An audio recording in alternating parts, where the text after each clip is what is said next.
I was driving home early after another soul-crushing shift when the warm glow of our master bedroom window suddenly went pitch black. My husband had just sworn to me he was across town at a real estate dinner. Then the motion alert on my phone chimed. It was the nanny cam. It sent a single night vision frame that made me pull over, kill the engine, and completely stop breathing. My name is Rachel. I am 31 years old, and I work as a senior bookkeeper and office manager for a massive regional logistics firm. If you want to know what exhaustion feels like, try balancing the chaotic financial ledgers of a trucking company for 60 hours a week.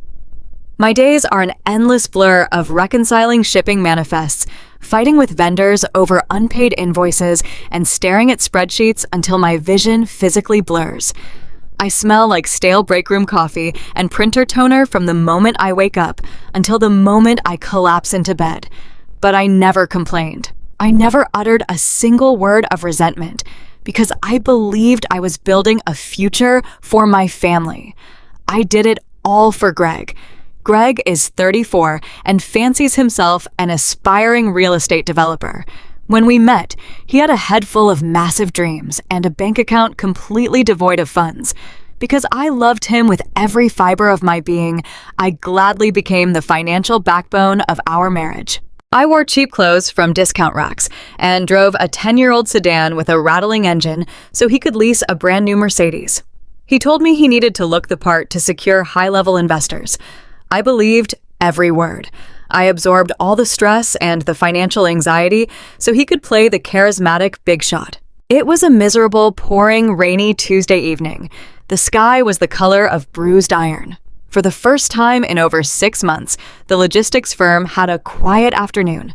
The regional director told me to go home early.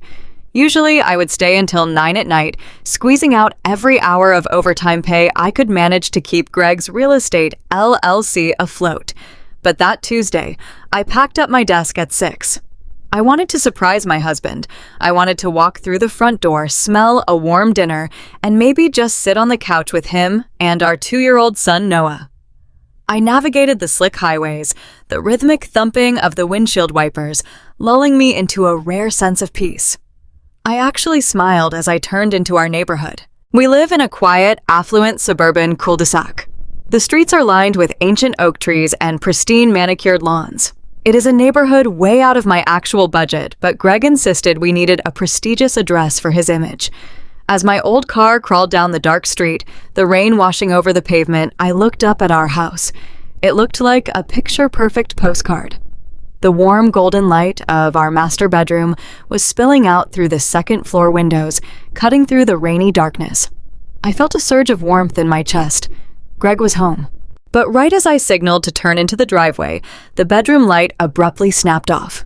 The entire second floor went pitch black. I hit the brakes instinctively. The sudden darkness felt wrong. It was a jarring, unnatural shift.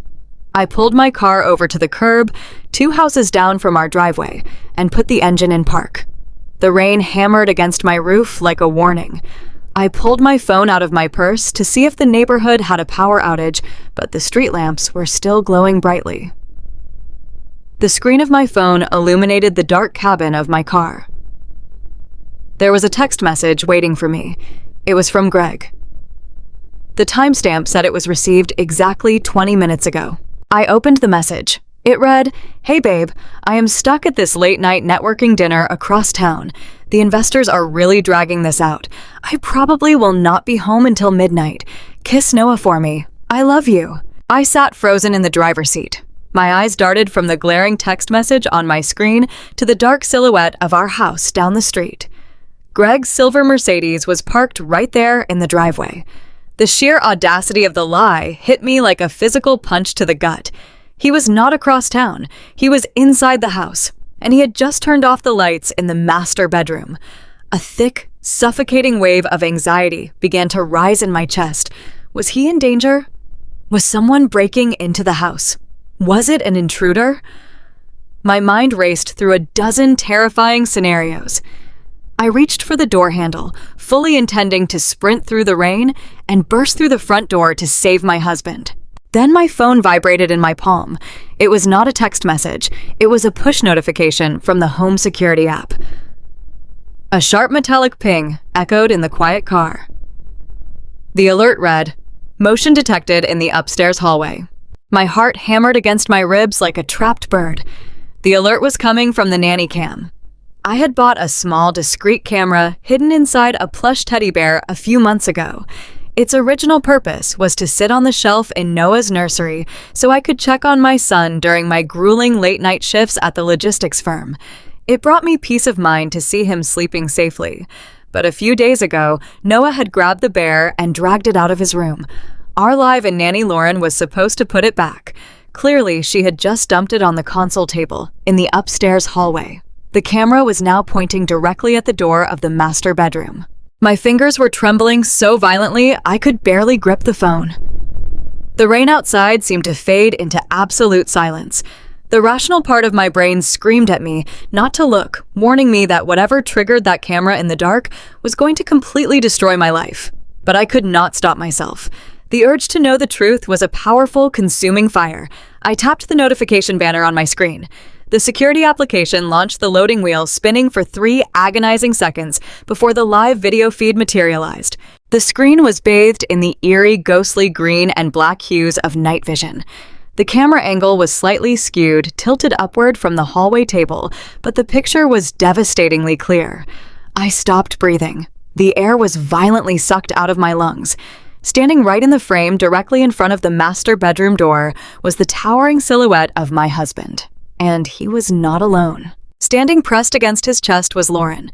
She is 22 years old, a local college student we hired to live in the guest room and watch Noah while I worked myself into the ground. She was wearing a sheer, incredibly short nightgown that clung to her youthful frame. I watched in absolute horror as the grainy green footage displayed a scene of undeniable, sickening intimacy. Greg's hands were wrapped firmly around her waist. Lauren had her arms draped around his neck, her face tilted up toward his. He leaned down and kissed her. It was not a friendly peck. It was a hungry, desperate, practiced kiss. I sat in my freezing car and watched my husband pull our 22-year-old nanny into the bedroom that I paid for. I watched the heavy wooden door shut firmly behind them, leaving the hallway empty and the camera frame perfectly still. A blinding white-hot rage exploded behind my eyes. The sheer disrespect, the monumental betrayal of it all, was too massive to comprehend in a single moment. I had sacrificed my youth, my savings, and my sanity for this man. I wore worn-out shoes while he financed his illusions of grandeur with my sweat. And here he was texting me lies about networking dinners while bringing a girl a decade younger than me into my sacred space. My first instinct was violent. I wanted to kick open the car door, march through the torrential rain, kick down the front door of my own home, and catch them in the act. I wanted to scream until my vocal cords tore. I wanted to throw Lauren out onto the wet pavement and demand Greg explain how he could look me in the eye every morning. I had my hand on the door latch, ready to unleash absolute hell. But then something inside me snapped. The hysterical, devastated, weeping wife vanished. In her place, the senior bookkeeper took over. Years of dealing with corporate fraud, untangling deceptive shipping manifests, and catching lying vendors had forged my brain into a highly analytical machine. My mind went completely cold and calculating. Storming the house right now would give me 5 minutes of emotional satisfaction, but it would give Greg the ultimate advantage. He would deny, manipulate, and play the victim. He would use my hysterical reaction against me. He would know exactly what I knew, and he would immediately begin hiding his assets. In the world of accounting, emotion gets you absolutely nothing. Hard, irrefutable evidence gets you everything. I slowly pulled my hand away from the car door. I forced myself to take a slow, deep breath, reining in the adrenaline that was making my hands shake. I settled back into the driver's seat and stared at the dark house down the street. I was not going to be a victim. I was going to be his reckoning. I looked down at my phone screen. The Nanny Cam application had a small gray microphone icon in the bottom right corner. I tapped the screen and unmuted the audio feed, leaning in to listen to the digital static, ready to uncover exactly how deep this betrayal really went. Sitting in the damp chill of my car, the glowing screen of my phone felt like a physical weight in my hands. The faint hiss of the camera audio fed into my ears, but for a long moment, the sound was drowned out by a deafening roar in my own head. My eyes drifted from the dark window of the master bedroom down to the sleek silver Mercedes parked proudly in our driveway. The relentless rain washed over its polished hood, catching the amber glare of the street lamps. I paid for that car. The bitter realization tasted like ash in my mouth. When Greg and I first married, his grand real estate dreams were nothing but a mountain of failed business loans, maxed out credit cards, and aggressive collection calls. I loved him so deeply with such a blind and foolish devotion that I did not hesitate to liquidate the modest inheritance my grandfather left me. Every single penny of that $60,000 went to wiping Greg's slate completely clean. I convinced myself it was a necessary investment in our shared future, a firm foundation we would build our family on. While I spent my grueling days balancing the chaotic ledgers of a trucking company, arguing with mechanics over brake pad replacements for heavy-duty rigs, patching holes in my winter boots, and shopping the clearance racks at discount thrift stores, Greg demanded we lease that luxury vehicle. He insisted he could not land high-value investors or secure prime commercial properties if he pulled up to a construction site in a clunker. I swallowed my pride, pushed down my financial anxieties, and signed the lease paperwork tying my pristine credit score to his expensive facade. I willingly worked double shifts, skipping lunches, and hoarding every spare dollar to make sure the massive monthly payment was covered on time, protecting the image of a man who was now tearing my life apart in the room I paid to furnish. My hands gripped the leather steering wheel until my knuckles turned white as the sheer scale of my financial sacrifice stared back at me in the form of that German-engineered status symbol. I had stripped my own life down to the absolute bare bones so he could parade around town like a self-made tycoon.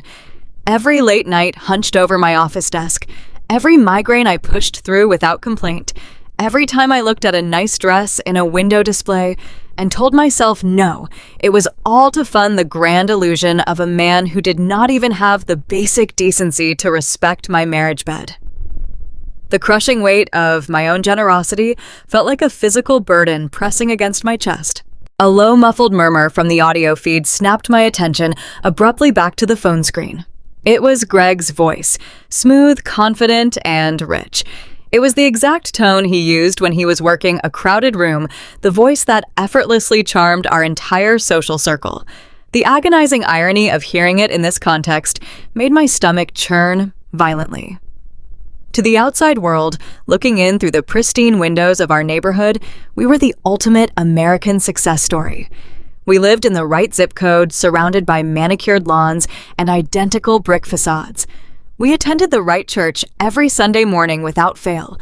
I would sit in the polished oak pews beneath the massive stained glass windows, holding Noah quietly in my lap, listening to the pastor preach about honesty and family values, while Greg shook hands and flashed his brilliant winning smile at the local bank managers and city council members. At the neighborhood barbecues and holiday block parties, amidst the smell of grilled ribs and expensive cigars, he was always the center of attention. He was the life of the party holding court with the other affluent husbands. The other wives would constantly pull me aside, sipping their crisp white wine, and tell me how incredibly lucky I was to have him. They would sigh with envy and say, Greg was such a devoted provider, such a charismatic, handsome, and ambitious catch. I always nodded and smiled politely, perfectly playing the role of the humble, grateful wife, standing in the shadow of a great man. The daily pressure to maintain that flawless suburban narrative was utterly suffocating.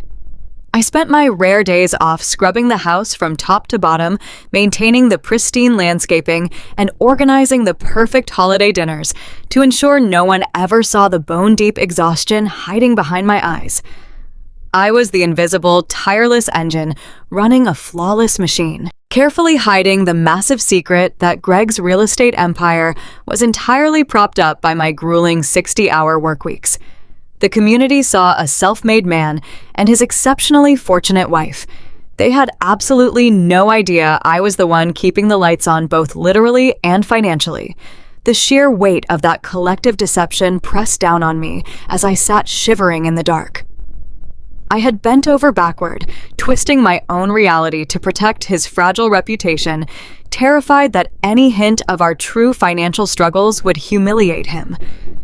Now, listening to the static-filled sounds of his infidelity, I realized the entire community was worshiping a hollow, fraudulent idol, and I was the absolute fool who had built his pedestal from scratch. Then a soft, breathy giggle filtered through the tiny speaker of my phone.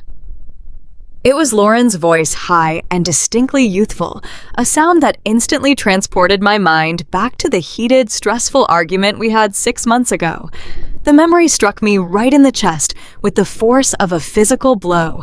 When my firm demanded I take on extra hours to cover the chaotic tax season, we desperately needed reliable childcare for Noah. I'd spent weeks interviewing candidates and finally found a wonderful, experienced older woman, a retired pediatric nurse who charged a reasonable rate and had impeccable glowing references. But Greg vehemently vetoed the idea the moment I brought it up. He paced our living room, claiming an older woman would bring too much rigid, sterile energy into our home. He insisted with a strange level of passion that we needed someone young, vibrant, and energetic, someone who could easily keep up with a toddler and bring a fresh, positive dynamic to the house. He swore it would help me relax knowing a fun, college-educated girl was managing things while I was trapped at the office. When Lauren showed up for the interview with a shiny resume and a bright, eager smile, Greg practically hired her on the spot. He personally pushed the decision through before I could even process my own lingering reservations. She moved into our guest room the very next week. Now, as her breathy laugh echoed in the cold cabin of my car, the terrifying, humiliating truth clicked into place with sickening clarity. The young, energetic student was not hired to chase after my toddler or ease my profound anxiety. She was a Trojan horse. Greg had deliberately sought out a naive, easily manipulated 22-year-old and moved her directly under my roof. He had brought his mistress right into my sanctuary and convinced me to pay her weekly salary. Every single time I thanked Lauren for doing the laundry, every time I handed her a cash bonus for staying late so I could work more overtime, I was literally subsidizing their affair. I had effectively funded my own replacement with the money I earned from missing dinner with my son. The absolute audacity of his manipulation made me physically sick to my stomach. He had looked me dead in the eyes, holding my hands and pretending to care deeply about my stress levels, while actively plotting to install a convenient lover in the bedroom right down the hall from our child.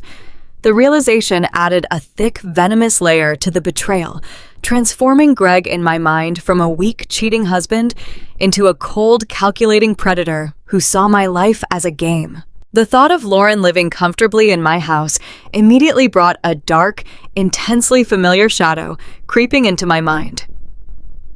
Barbara.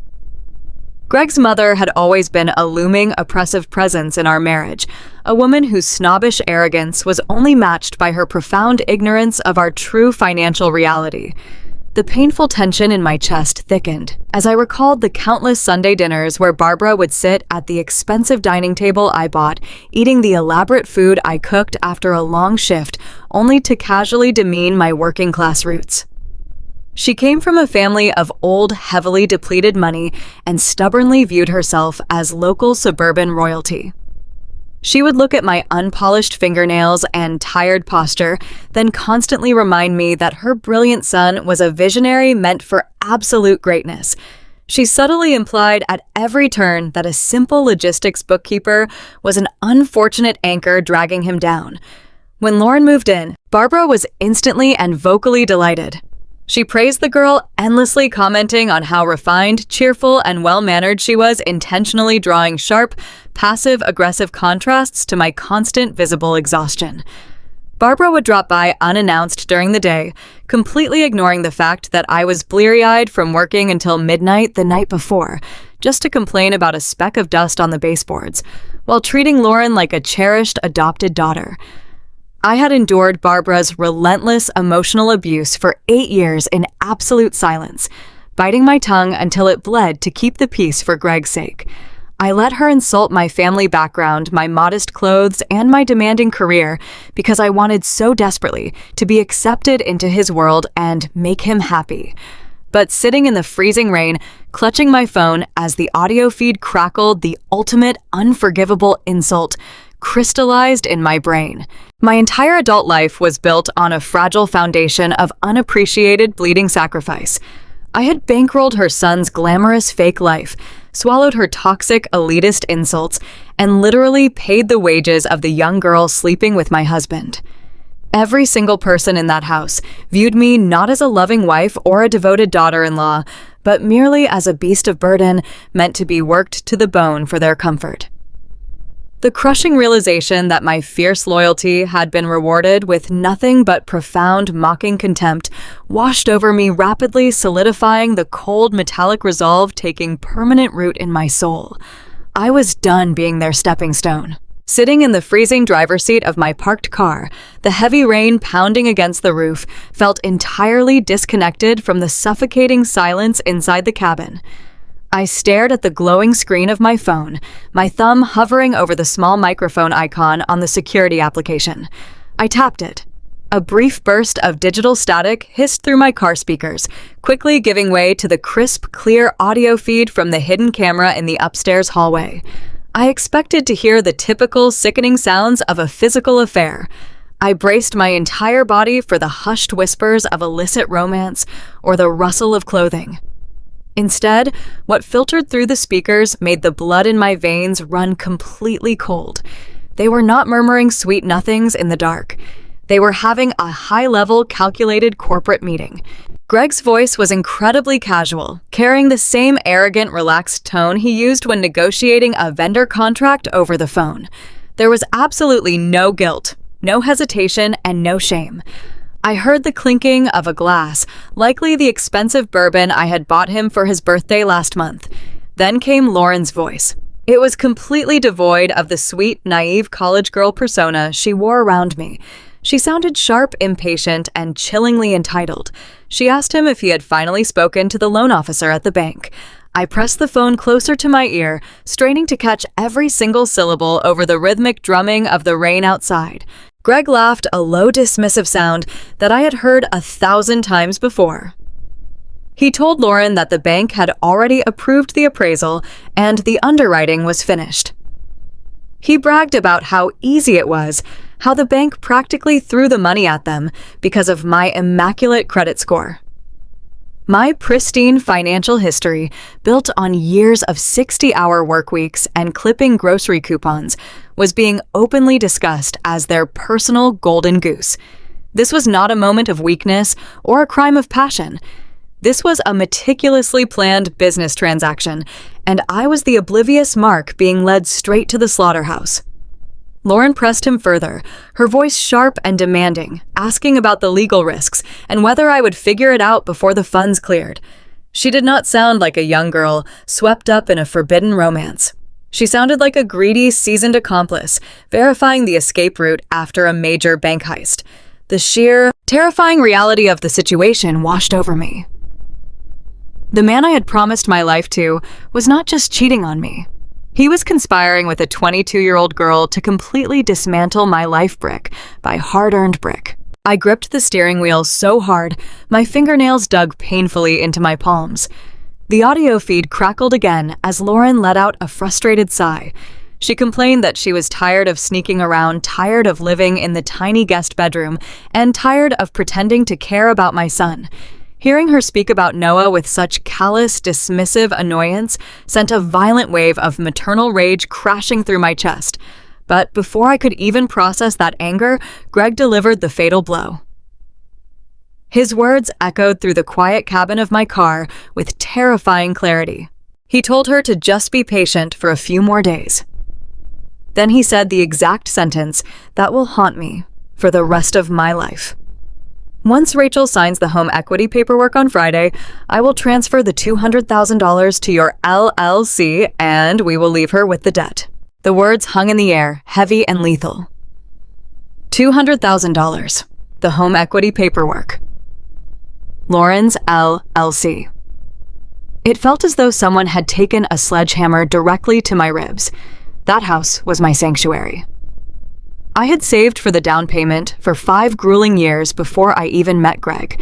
I had poured every ounce of my sweat and tears into paying that mortgage down, creating a safe, beautiful environment for our family. And now, he was secretly taking out a massive second mortgage against my home, leveraging the equity I had built to hand a fortune over to his mistress. He had actually set up a limited liability company in Lauren's name to launder the stolen money. It was a classic ruthless embezzlement strategy. Once the funds were wired to an external corporate account, tracking and recovering them in a messy divorce would be an absolute legal nightmare. They were planning to vanish with a massive pile of cash, deliberately leaving me legally responsible for a crushing, insurmountable mountain of debt. He did not just want to start a new life with another woman. He wanted to ensure that my life was completely and utterly destroyed in the process. The sheer magnitude of the malice required to execute a plot like this was staggering. He was planning to financially execute the mother of his child, leaving us homeless and bankrupt simply because it was the most profitable way to fund his new affair. I sat in the dark trying to comprehend the sheer level of sociopathic detachment required to look me in the eye every single morning while actively digging my grave. He had eaten the dinners I cooked, slept in the bed I bought, and kissed my forehead while harboring this monstrous parasitic scheme. The ultimate betrayal was not that he found someone else. It was that he viewed me as a disposable asset, a human bank account to be drained and discarded the moment it suited his selfish desires. The stakes of this nightmare had just skyrocketed from a painful domestic dispute to a catastrophic financial ruin. Friday. Friday was the deadline. I frantically checked the calendar on my dashboard. Today was Tuesday. I had exactly 72 hours before the trap snapped shut. My brain, wired from years of forensic accounting and auditing complex corporate ledgers, immediately began deconstructing his timeline. Greg needed my physical signature to authorize a home equity line of credit of that size. Since the deed was in both of our names, the bank would require my consent. How was he planning to get it? The answer hit me with a sickening jolt of realization. Every quarter, Greg brought home a thick, chaotic stack of business documents, tax filings, and vendor contracts for his real estate ventures. Because he was notoriously terrible with paperwork, he would casually drop the stack on the kitchen counterpoint to a dozen different sticky notes and ask me to co-sign as his business partner. I had always signed them without reading every single page because I trusted him implicitly. I trusted that my husband was operating in good faith. He was planning to slip the bank documents directly into that routine stack of paperwork. He was going to weaponize my blind trust and use my own pen to sign away my future. If he succeeded on Friday, the consequences would be absolute devastation. By Monday, the $200,000 would be securely wired to Lauren's offshore shell company. By Wednesday, he would hand me the divorce papers, pack his bags, and walk out the front door. I would be left completely alone, holding a massive high-interest bank loan that I could never repay on my single salary. The bank would eventually foreclose on the house. Noah and I would be evicted, stripped of our sanctuary and our security, while Greg and his young mistress lived a life of absolute luxury on a tropical beach, funded entirely by my stolen equity. The panic threatened to swallow me whole. The sheer terror of losing my home and failing my son made my vision blur. He had orchestrated a flawless, airtight timeline of destruction. He had accounted for my work schedule, my trusting nature, and my exhaustion. He knew exactly how to manipulate the system to ensure I would be left with nothing but ashes. I realized that this was not a sudden impulse. A scheme involving shell companies, bank appraisals, and hidden mortgage applications took weeks, if not months, of careful, deliberate planning. While I was sitting in the logistics office late at night, agonizing over shipping costs to keep our household afloat, he was sitting in bank offices plotting my financial demise. The depth of this premeditated cruelty was beyond comprehension. He was a monster wearing the skin of the man I loved, and he had set a ticking time bomb directly under my life. The violent urge to run into that house and tear them apart returned burning hot in the back of my throat. I could easily march up those stairs, kick the door open, and confront them with the audio feed playing loudly from my phone. I could scream and throw their deceit right in their faces. But as my hand reached for the door handle again, the cold, calculating accountant inside me slammed on the brakes. Confronting them right now would be the single biggest mistake of my life. If I let my emotions dictate my actions, I would lose the only advantage I had, the element of absolute surprise. If I stormed in there, Greg would instantly know that the nanny cam was active. He would know that I was aware of his financial scheme. He would immediately panic, cancel the Friday signing, and find another more secretive way to hide his money and ruin me. He would hire an aggressive lawyer, drain our joint checking accounts the very next morning, and drag me through years of grueling, expensive litigation. I could not afford to give him a head start. I had to let him believe he was still winning. I had to let him feel perfectly safe in his arrogance. Slowly, deliberately, I pulled my hand away from the door. I took a deep, shuddering breath, forcing the terrified, heartbroken wife deep down into a dark box and locking the lid tightly shut. I put my car in reverse.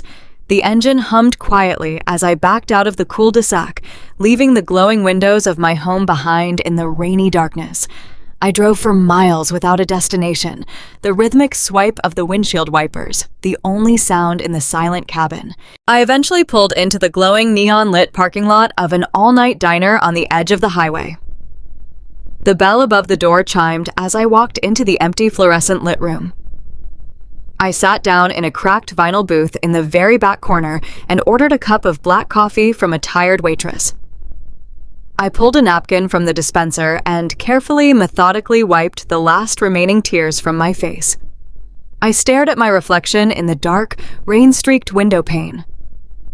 The woman staring back at me was no longer a devoted, sacrificing wife. That woman had died in the front seat of a parked car 20 minutes ago. The person sitting in this diner booth was a senior forensic bookkeeper who had just uncovered a massive fraud, and she was about to completely obliterate the people who thought she was an easy mark. Dawn broke over the Chicago suburbs in bruised shades of gray and purple as I finally pulled my car back into the driveway. It was exactly 6 a.m. I had sat in that quiet, neon-lit diner booth for hours, drinking terrible black coffee and building an impenetrable mental fortress around my shattered emotions. I took one last, deep, stabilizing breath before turning the key in the front door. The heavy, comforting smell of roasted espresso and expensive vanilla candles hit me immediately. Greg was already awake, standing in the pristine kitchen, wearing the plush navy robe I had bought him for Christmas. When he heard the heavy wooden door shut, he turned around and flashed that brilliant catalog, perfect smile. He walked over, wrapped his arms around me, and pressed a soft, lingering kiss to my forehead. It took every single ounce of physical self-control I possessed not to violently shove him away. His skin felt like absolute poison against mine. He asked me where I had been all night, sounding exactly like the perfect, deeply concerned husband. I lied without missing a beat or breaking eye contact. I told him the logistics firm had a catastrophic server crash, and I had been forced to pull a grueling all-nighter to rebuild the quarterly tax ledgers from scratch. Greg shook his head in mock sympathy, gently massaging my stiff shoulders with his thumbs. He told me I worked far too hard and that my boss did not appreciate my relentless dedication. He poured me a fresh cup of coffee and promised that once his new commercial property deal closed, I could finally quit my miserable job and stay home to raise Noah. The psychological torture of standing there listening to a man promise me the world while he was actively arranging my financial execution was indescribable. He was so completely convincing, so effortlessly charming, that it terrified me to my core. If I had not heard the crisp audio from the nanny cam with my own ears, I would have continued blindly worshiping the ground he walked on. I sipped the hot coffee, forcing a grateful, weary smile onto my face while staring directly into the eyes of a smiling predator. Before I could even pretend to finish my drink, the sharp chime of the doorbell shattered the quiet morning routine. Greg opened the door to reveal his mother, Barbara. She swept into the foyer, wearing a crisp beige trench coat and perfectly styled hair, holding a box of expensive artisanal pastries from a high-end bakery downtown. Barbara was a woman who treated affluent suburban life like a blood sport, and I was her single biggest disappointment. She breezed right past me, making a beeline for the stairs, just as Lauren came walking down. The 22-year-old nanny was wearing conservative sweatpants and a modest, oversized sweater, looking like the absolute picture of wholesome innocence. Barbara immediately wrapped Lauren in a warm maternal hug, cooing over how fresh and radiant the young girl looked this early in the morning. She handed Lauren the pastry box and thanked her profusely for bringing so much bright, positive energy into her son's incredibly stressful life. Then Barbara finally turned her cold, judgmental gaze toward me.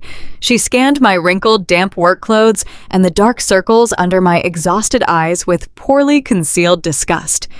She sighed loudly and delivered a perfectly calibrated insult wrapped in a tone of fake motherly concern. She told me I looked absolutely dreadful and casually wondered aloud how Greg managed to keep his spirits up in a house that always felt so tense and neglected. She reminded me that a successful man needed a wife who was a soothing presence, not a perpetual workaholic who completely abandoned her household duties. Lauren stood quietly in the background, lowering her eyes in an impressive display of fake humility. The sheer audacity of the two women standing in my living room, one sleeping with my husband and the other actively enabling the disrespect, made the blood roar in my ears. I clenched my jaw tightly, digging my fingernails into my palms until the sharp physical pain grounded me in reality. I apologized politely for my disheveled appearance and excused myself, claiming I desperately needed a hot shower before heading straight back to the office. As I turned to walk up the carpeted stairs, I noticed Greg giving his mother a very specific, highly meaningful glance. It was a subtle shift in his posture, a slight narrowing of his eyes that screamed of a shared, dangerous secret. The hairs on the back of my neck stood straight up. The cold, analytical side of my brain instantly went to work, processing the shift in the room's dynamic. I paused at the massive marble kitchen island, pretending to rummage through my leather purse for my chapstick. I slipped my smartphone out, tapped the screen to open the voice memo application, and hit the red record button. I slid the device discreetly under a thick stack of unopened mail and junk flyers, leaving the bottom microphone slightly exposed. I called out a cheerful goodbye to Barbara and walked heavily up the wooden stairs, making sure my footsteps were loud enough to signal my complete departure from the ground floor. I went straight into the master bedroom, turned the shower on full blast, and sat fully clothed on the edge of the porcelain bathtub, listening to the rushing water. For 15 agonizing minutes, I stared at the bathroom tiles, letting the thick, hot steam fill the room.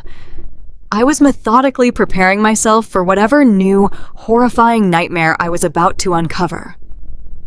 When I finally turned the water off and dressed in a sharp, clean business suit, I walked back downstairs. Barbara was standing by the front door, putting her trench coat back on. She gave me a stiff, disapproving nod and told me to try looking a bit more presentable for Greg's sake before stepping out into the damp morning air. Greg followed her out to the porch to wave goodbye like the perfect devoted son. I walked smoothly over to the kitchen island, scooped up the stack of mail along with my hidden phone, and dropped everything directly into my briefcase. I kissed Greg on the cheek, walked out to my car, and drove 3 blocks away before pulling over into a vacant church parking lot. My hands were completely steady as I connected the phone to my car speakers and pressed play on the hidden recording. The audio began with the muffled sound of my footsteps retreating up the stairs, followed by the heavy rush of the shower plumbing. Then Barbara's voice filled the cabin of my car, entirely stripped of its earlier polite suburban sweetness. She sounded sharp, impatient, and intensely focused. She asked Greg point blank if the Friday paperwork was absolutely ready to go. Greg quickly confirmed that the massive home equity line of credit documents were nested perfectly inside a stack of routine vendor contracts, just waiting for my blind, trusting signature. What happened next shattered the very last illusion I had about my marriage and my family. Barbara did not just know about his affair with Lauren, she fully endorsed it. She told Greg that Lauren was a much better fit for their social circles, a girl who actually understood how to support a wealthy man without carrying the tacky, burdensome baggage of a working-class background. But the true gut punch, the revelation that made the air freeze completely in my lungs, was that Barbara was the actual mastermind behind the financial trap. She casually instructed Greg on exactly how to structure the wire transfer to Lauren's offshore company to ensure the massive debt remained solely tied to my social security number. She told him that taking my equity was the only fair and just compensation for the years I had selfishly dragged down his potential. The entire family viewed me as nothing more than livestock, a naive workhorse they had fattened up just to slaughter for a massive payout. They had sat at my Thanksgiving table, accepted my expensive holiday gifts, and smiled directly in my face while secretly sharpening their knives. It was not just a cheating husband throwing his life away for a younger woman. It was an organized, ruthless family syndicate, conspiring to completely obliterate my existence. I sat in the empty parking lot listening to the horrifying recording loop back to the beginning. I did not cry. I did not shake. The absolute finality of their betrayal eradicated any lingering trace of mercy in my heart. They wanted to play a high-stakes financial game with a senior bookkeeper. They had absolutely no idea the level of total devastation I was about to unleash upon their perfect, polished world. The fluorescent lights of the logistics firm hummed their familiar dull tune as I sat at my desk long before anyone else arrived. Normally, I would spend this early hour sorting through massive freight manifests and cross-referencing diesel fuel receipts for our entire Midwestern fleet. Today, however, my dual monitors were dedicated to a completely different kind of audit. I locked my heavy wooden office door, pulled the blinds shut, and opened a blank spreadsheet. The raw, agonizing pain from the previous night had completely calcified into a rigid, mechanical focus. If Greg and his snobbish mother thought I was just a tired, gullible bookkeeper, they could easily step on they were about to learn exactly what I did for a living. I opened the state business registry portal and typed in the name of his primary real estate holding company. For years, Greg had fiercely guarded his laptop and his business accounts, claiming the confidentiality of his wealthy investors required absolute, impenetrable security. But I knew Greg better than anyone, and I knew he was fundamentally lazy. He possessed the profound arrogance of a man who believed he was always the smartest person in any room. I navigated to his primary commercial banking login page and tried a combination of our wedding anniversary date and the name of his childhood dog. The system rejected it immediately. I paused, closing my eyes and recalling his relentless vanity. I typed in the make and model of the leased silver Mercedes I paid for, followed by his birth year. The screen blinked green for a fraction of a second and granted me full, unrestricted access to his entire financial portfolio. It was almost insulting how easily the heavy iron doors to his secret kingdom swung open for me. I immediately began downloading years of transaction histories, PDF bank statements, and wire transfer receipts, saving everything to an encrypted external drive. My trained eyes scanned through thousands of rows and columns of data, looking for the massive discrepancies I knew had to be hiding there. I searched frantically for the commercial properties he claimed he was purchasing and the expensive city zoning permits he swore were draining his capital. I found absolutely nothing resembling a legitimate, profitable real estate venture. Instead, I saw a sprawling, chaotic mess of high-end restaurant bills, luxury hotel charges, and massive, unexplained cash withdrawals. The money I had bled for the 60-hour work weeks I endured to fund his glorious ambition had been entirely squandered on a superficial Playboy lifestyle. I methodically organized the data, creating complex pivot tables to trace exactly where the largest sums of capital had vanished over the last 12 months. The numbers painted a brutal, undeniable picture of a man who had not built a single tangible asset in over 5 years. He was a complete fraud, living entirely off my grueling labor. As I dug deeper into the convoluted web of outgoing wire transfers, a specific recurring transaction caught my sharp professional attention. Over the past 8 months, massive blocks of capital had been systematically funneled out of Greg's primary business account and routed away from our joint oversight. The money was being sent to a secondary corporate entity listed simply as Horizon Consulting Management. The transfers were deliberately and carefully structured, just under the $10,000 federal reporting threshold, designed specifically to avoid triggering any anti-money laundering alerts from the commercial bank. It was a classic amateur embezzlement technique called structuring and seeing. My husband used it against me, made my stomach churn with fresh disgust. My heart hammered a cold, steady rhythm against my ribs as I pulled the public registration data for Horizon Consulting Management. It was a limited liability company registered in the state of Delaware. Delaware is notoriously famous in the accounting world for providing a thick corporate veil of anonymity, allowing shady business owners to hide their true identities behind faceless registered agents. But Greg's sheer laziness and supreme overconfidence proved to be his ultimate downfall once again. He had used a cheap online legal service to establish the shell company to save a few $100s, and the initial incorporation fees were paid directly from his personal rewards credit card. I tracked the digital receipt back to the original state formation documents using my firm's software. I opened the finalized PDF on my left monitor and stared blindly at the authorized managing member listed on the corporate charter. The name printed in bold black ink was Lauren.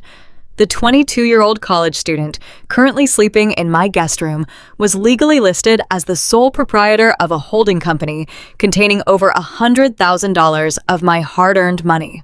The sheer brazenness of the criminal scheme made the walls of my office spin. They were not just stealing from me randomly or taking cash to fund weekend getaways. They had built a structured, highly illegal financial pipeline to completely drain my resources and stockpile unrecorded cash for their planned escape.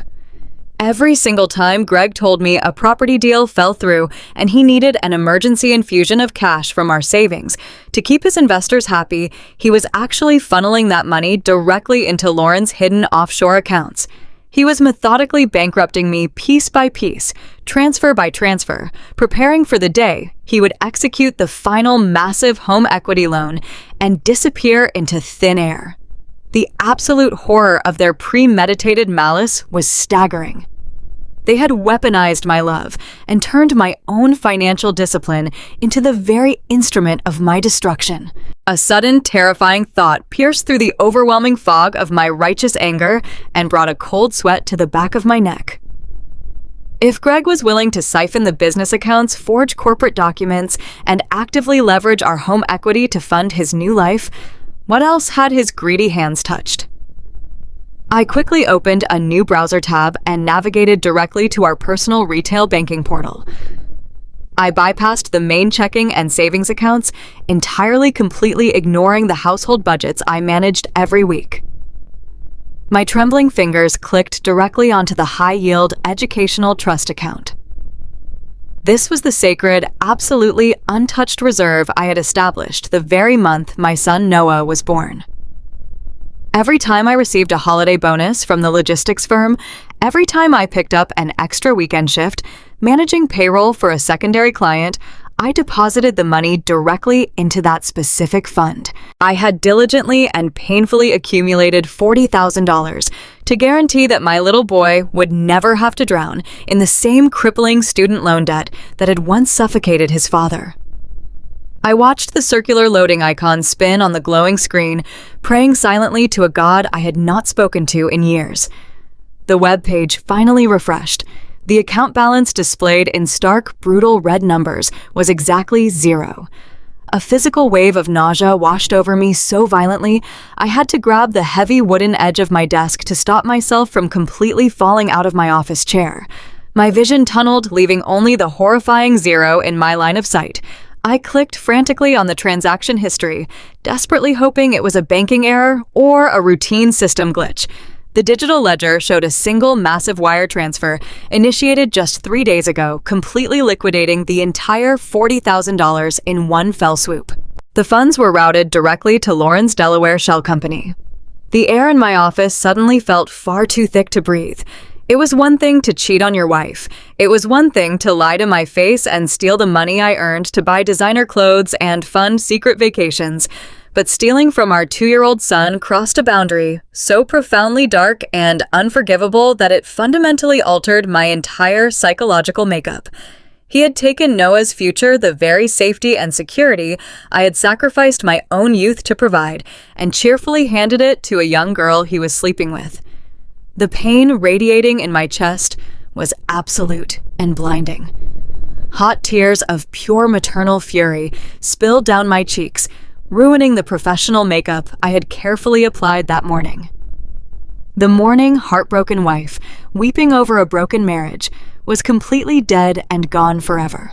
The woman sitting in that office chair was a mother whose child had just been robbed by a predator, and she was ready for war. I slammed my palms flat against the surface of the desk, wiping the angry tears from my face with a fierce, aggressive motion. I had to secure whatever liquid cash I had left to my name before the end of the week arrived and the final trap was sprung.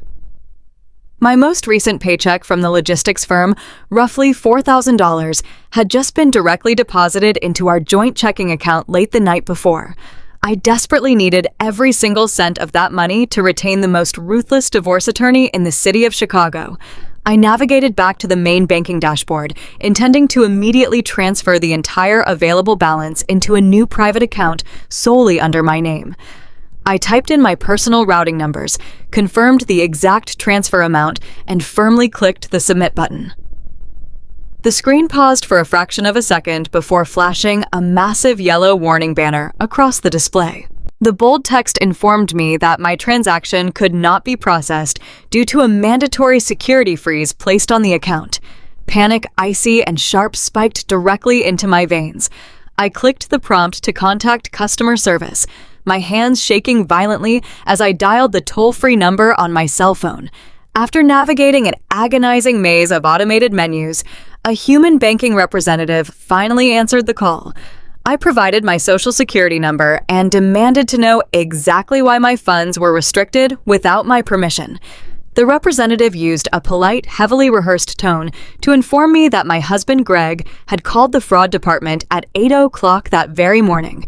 He had reported suspicious, unauthorized activity on our joint accounts and requested an immediate, comprehensive security freeze to protect our remaining assets. He had explicitly instructed the bank to halt all outgoing wire transfers and cash withdrawals until he could visit a local branch with his physical identification on Friday morning. My phone slipped from my numb fingers, clattering loudly onto the polished wood of my desk. I was entirely financially paralyzed in the blink of an eye. Greg knew exactly when my payroll cleared about every month. He had deliberately initiated a fake fraud alert to lock me out of my own money, ensuring I had absolutely zero resources to fight him or hire legal counsel before his master plan culminated at the bank later that week.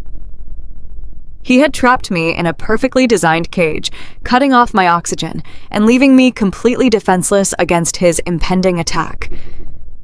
He truly thought he had outsmarted me and boxed me in. He thought the game was already over, and he had secured his ultimate victory. But he severely underestimated the terrifying determination of a mother who had just lost everything. The elevator doors slid silently open on the 42nd floor of a towering glass skyscraper in downtown Chicago. Stepping out onto the plush charcoal carpet, I left the chaotic noise of the city streets far below me. This was the domain of Marcus Harrison. He was universally known throughout the financial district as the most ruthless, predatory divorce and corporate litigation attorney in the Midwest. Rumors claimed he possessed the instincts of a great white shark and a heart made of solid ice. He specialized in destroying white-collar criminals and dismantling arrogant men who thought they could outsmart the legal system. I had researched him extensively during my lunch breaks years ago when a vendor tried to defraud our logistics firm. I never imagined I would be walking into his immaculate mahogany-paneled reception area to hire him to destroy my own husband. The receptionist, a young woman with a perfectly neutral expression, guided me down a long, silent hallway lined with abstract, modern art. She opened a heavy door and gestured for me to enter. Marcus Harrison was sitting behind a massive slab of polished black granite. He was an older man, perhaps in his late 50s, with sharp, intelligent silver eyes and a perfectly tailored custom suit. He did not offer a warm, comforting smile or a sympathetic nod. He simply gestured to the leather chair opposite him and asked me why a senior bookkeeper from a logistics firm needed the most expensive litigator in the city. I sat down, keeping my spine perfectly straight. I did not shed a single tear. I did not twist my hands nervously in my lap. I looked directly into his calculating silver eyes and told him that my husband was actively attempting to steal my life savings, drain my son's college fund, and leverage my home equity to run away with our 22-year-old nanny. I explained that I did not want a fair, equitable settlement. I wanted absolute, total annihilation. Mr. Harrison leaned back in his expensive leather chair, steepling his fingers together. He studied me with a sudden, intense curiosity. He told me that 99% of the betrayed spouses who walked through his door spent the first hour sobbing uncontrollably, asking why this was happening to them. He noted with a faint trace of approval that I had not asked why even once. I replied that asking why was a pointless emotional exercise that yielded absolutely no return on investment. I told him I already knew why. It was because my husband was a greedy, sociopathic monster who viewed me as a disposable financial asset. My goal was not to understand his feelings. My goal was to completely sever his access to my capital and ensure he spent the rest of his life paying for his colossal miscalculation. Mr. Harrison let out a low, appreciative chuckle. He sat forward, resting his forearms on the granite desk, and told me he charged $1,000 an hour. He asked if I was prepared to go to war. I reached down and placed my worn leather briefcase squarely onto the polished surface of his granite desk. The metallic click of the brass latches echoed loudly in the quiet office. I told Mr. Harrison that I was not just prepared for war, but I had already brought the ammunition. I reached inside and withdrew a thick, heavily organized binder filled with color-coded tabs alongside a small encrypted silver flash drive. I slid them both across the smooth stone directly into his waiting hands. I instructed him to plug the drive into his secure terminal. As he complied, I began verbally walking him through the meticulously documented timeline of Greg's absolute treachery. I started with the audio and video recordings captured by the hidden nursery camera. I watched Mr. Harrison's stoic professional expression crack ever so slightly as the high-definition audio filled his quiet office. He listened intently to Greg and Lauren casually discussing the exact mechanics of stealing my home equity and abandoning me with a mountain of insurmountable debt. He heard my husband laughing about my pristine credit score, treating my years of financial discipline like a winning lottery ticket he had just cashed in. But I did not stop there. I instructed the attorney to open the second digital folder. I had spent the entire morning pulling every public record tax filing and bank transfer associated with Greg's fraudulent real estate holding company. I laid out the undeniable mathematical proof that my husband had not invested a single dime in actual commercial properties. Instead, I showed Mr. Harrison the staggering trail of illicit wire transfers funneling my hard-earned money directly into the Delaware shell company, registered under Lauren's name. I presented the incorporation documents, the hidden banking routing numbers, and the undeniable digital footprint linking Greg's personal credit card to the establishment of the offshore account. I watched the seasoned litigator silently scroll through the pivot tables and forensic accounting spreadsheets I had built. The sheer volume and absolute precision of the evidence clearly astounded him. He slowly took off his reading glasses and looked at me with a profound, newly minted respect. He told me he had employed teams of private investigators and forensic accountants who could not have compiled a dossier this airtight in 6 months, let alone a single morning. I did not smile or accept the compliment. I simply told him that when you spend 10 years managing complex logistics ledgers, tracking a sloppy, arrogant thief leaves a very obvious trail. I pointed to the final page in the binder containing the hollowed-out remnants of Noah's college trust fund. I told Mr. Harrison that stealing my money was a tactical error, but stealing from my 2-year-old son was a fatal mistake. The attorney nodded slowly, a dangerous predatory light igniting in his silver eyes. He agreed that Greg had handed us the perfect weapon. Despite the overwhelming strength of the evidence I had just presented, a massive, insurmountable obstacle still stood in our path. I leaned forward and confessed the most immediate, terrifying problem to Mr. Harrison. I explained that I was currently completely financially paralyzed.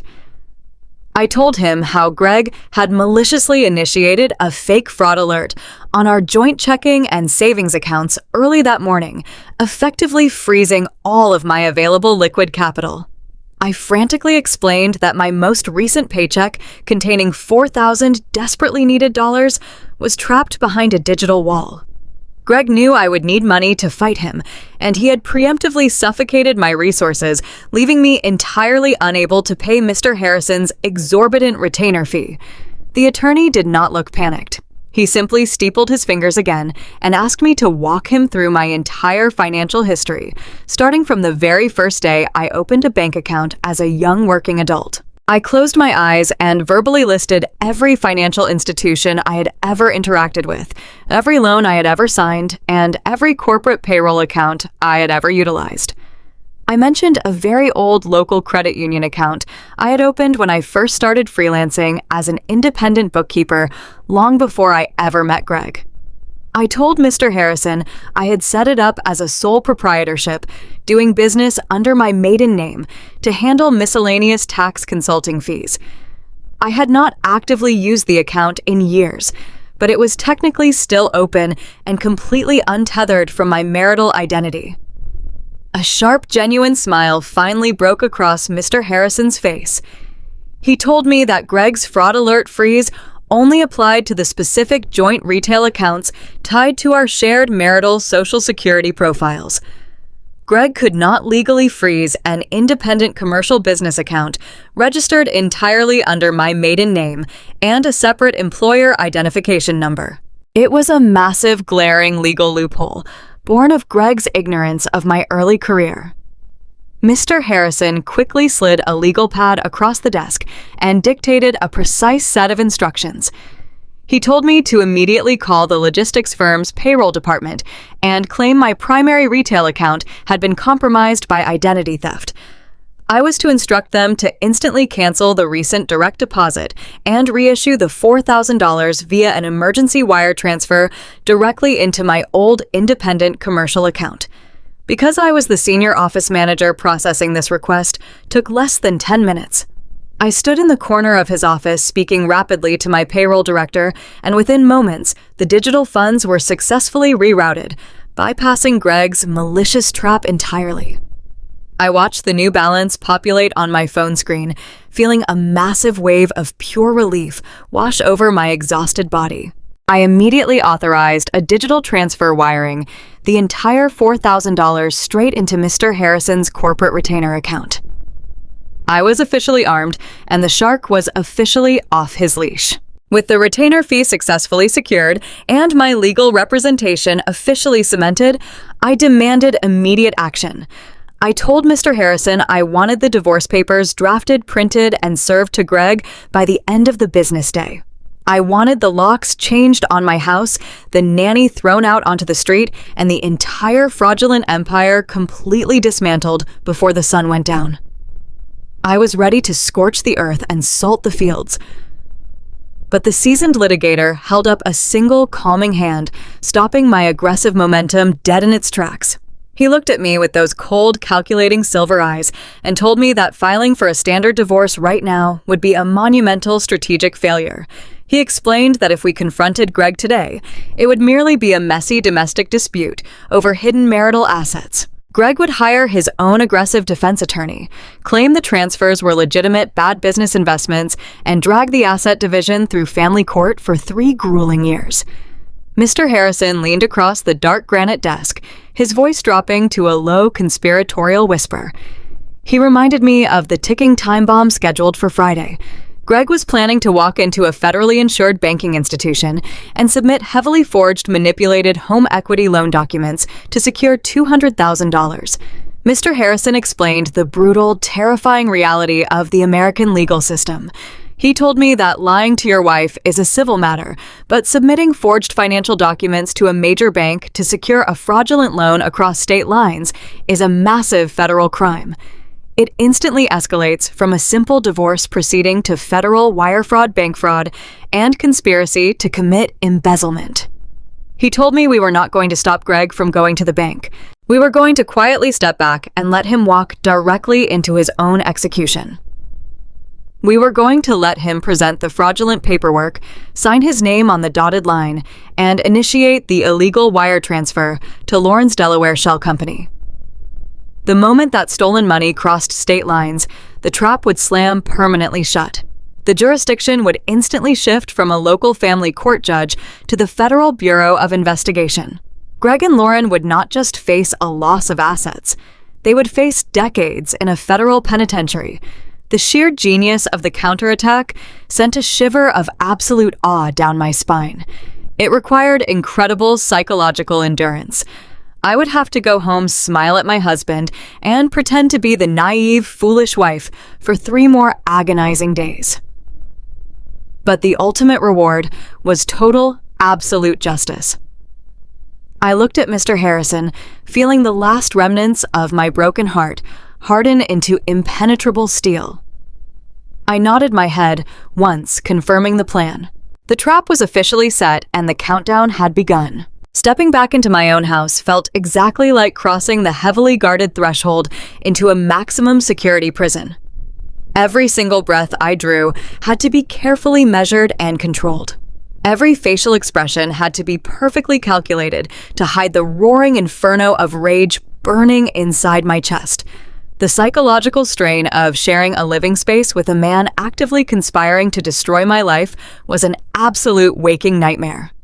As Wednesday dawned, the air inside the house grew thick with an unspoken, suffocating tension. Greg was meticulously laying his trap for Friday, and his chosen method of distraction was a sickening display of overwhelming, suffocating affection. He woke up early to brew my favorite dark roast coffee and brought it to me in bed with a bright, winning smile that belonged on a billboard.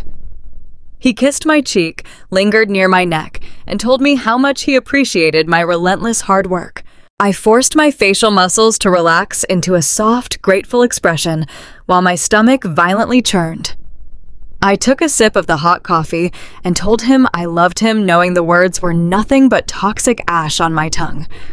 Throughout the entire day, my phone constantly buzzed with sweet, romantic text messages from him. He sent me old photos from our tropical honeymoon and talked endlessly about his grand, expensive plans for our upcoming anniversary. He was methodically buttering me up, softening my defenses so I would be completely docile and compliant when he finally presented his lethal stack of financial paperwork. That evening, he insisted on ordering expensive takeout from my favorite local Italian restaurant, claiming he wanted to spoil me so I would not have to cook after a brutal shift at the logistics firm. He poured me a massive glass of heavy red wine and gently rubbed my tired shoulders while I sat on the living room sofa. His hands, the exact same hands that had drafted the cruel blueprint for my financial ruin, felt incredibly heavy and physically repulsive against my skin. I had to close my eyes tightly and vividly picture the cold, polished granite desk of my litigation attorney just to prevent myself from physically shuddering in disgust.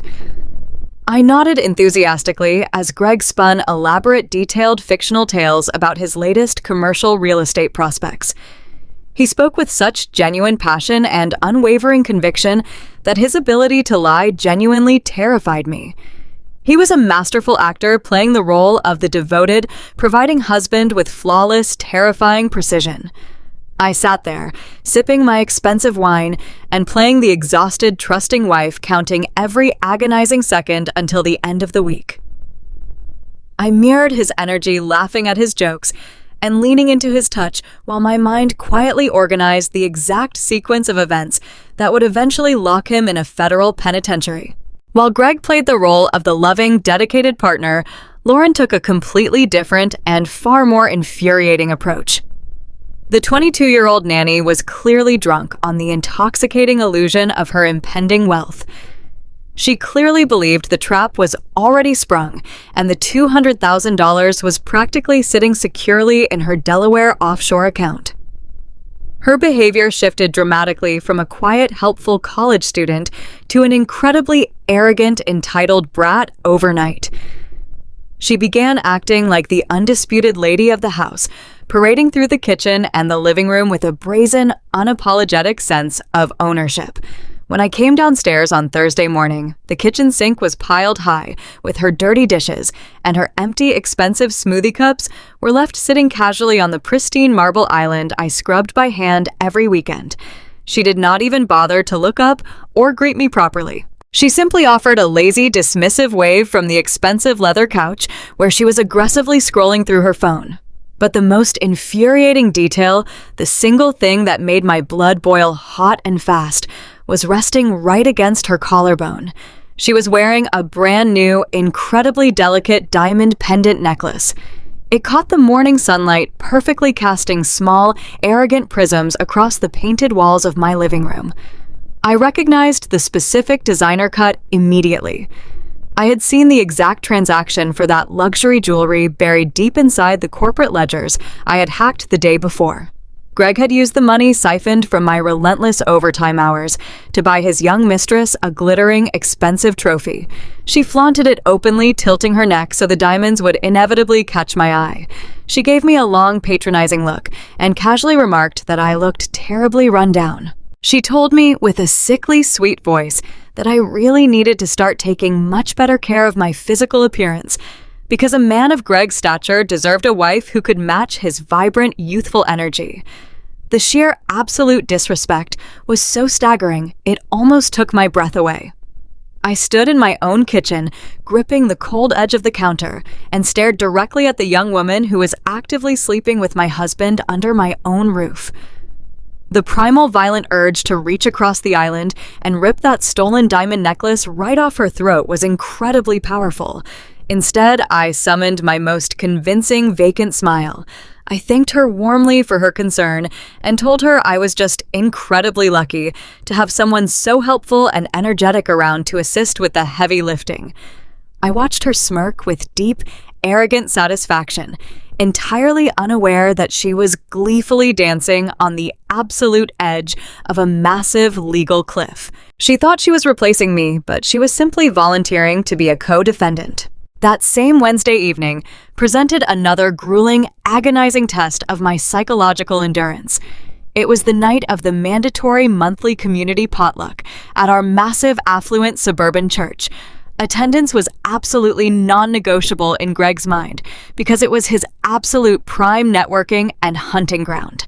I dressed in a modest floral blouse and baked my usual sweet potato casserole, playing the role of the humble, traditional suburban wife to absolute perfection.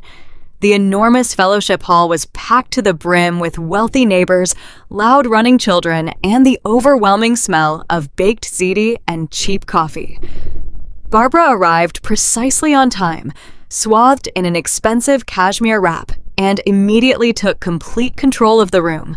She grabbed Greg tightly by the arm and paraded him around the plastic folding tables, introducing him to every prominent local business owner and influential bank manager in attendance. She spoke incredibly loudly, intentionally, ensuring her voice carried across the crowded, noisy hall. She boasted endlessly about her son's massive upcoming real estate success, spinning wildly exaggerated stories about prime commercial lots and wealthy foreign investors.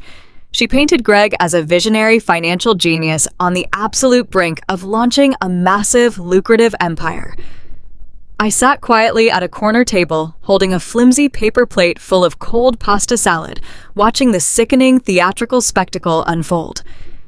The other wives gathered around me in a tight circle, offering their usual chorus of envious backhanded compliments.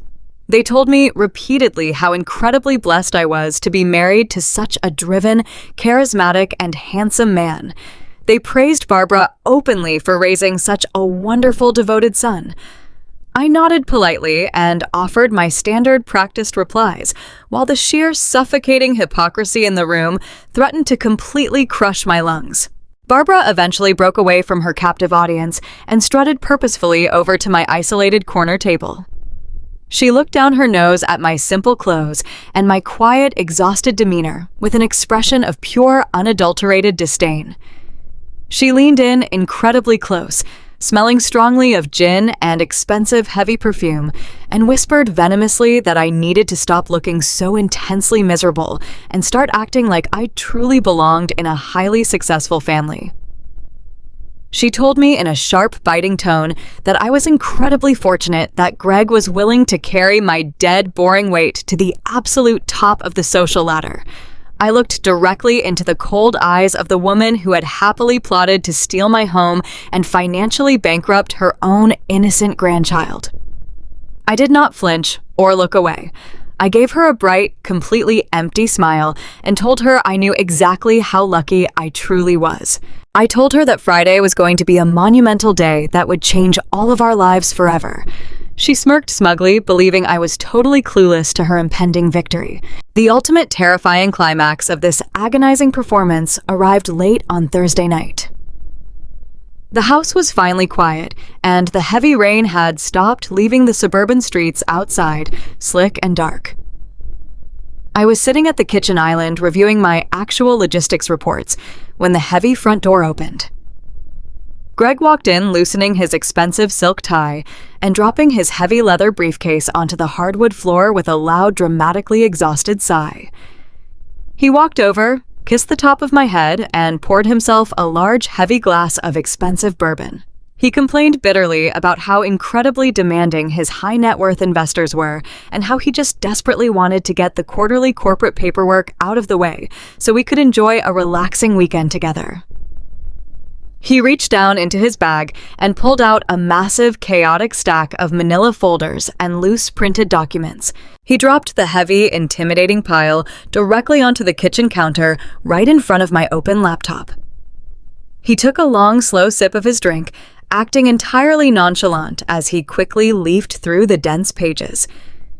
He casually mentioned that his corporate accountant needed my signature on a few routine tax disclosures and standard business permit renewals before the absolute close of business on Friday morning. He handed me a smooth blue ink pen and began pointing rapidly to various brightly colored sticky notes attached to the bottom margins of the pages. My heart hammered wildly against my ribs like a trapped, panicking bird. I kept my breathing deliberately slow and steady, projecting an aura of complete tired compliance.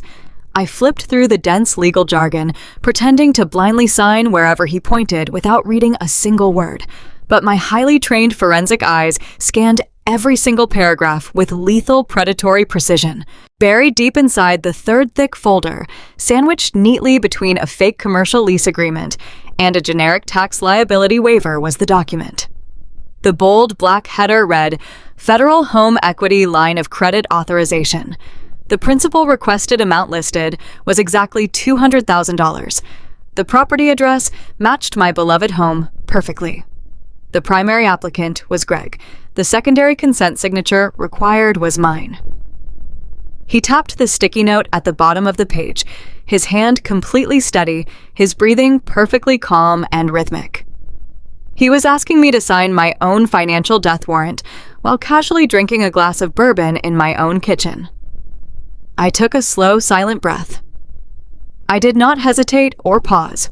I did not ask any questions. I pressed the tip of the blue pen to the crisp white paper and scrawled a deliberate, sloppy signature across the dotted line. I handed the heavy stack back to him with a tired, genuine-looking smile. He gathered the papers quickly, his eyes flashing with a dark, undeniable, triumphant victory. He thanked me, told me I was the absolute best wife in the world, and walked away to lock the documents in his briefcase. I sat completely alone in the quiet kitchen. The bait was officially offered. The paperwork was signed. The federal crime was now fully armed and ready to detonate. Thursday evening stretched out like a drawn bowstring. Greg had dumped the massive stack of documents onto the kitchen island, just as I finished washing the dinner plates. He stood there exuding a sickeningly confident energy, pretending these were just routine tax disclosures and minor permit renewals for his latest phantom real estate project. I dried my hands on a towel, keeping my breathing slow and rhythmic. I told him I needed to grab my reading glasses from my home office before I could review anything. He waved a hand dismissively, urging me to hurry up so we could open a bottle of wine and relax. The moment I stepped out of his line of sight, my entire demeanor shifted from a tired working mother to a highly focused operative.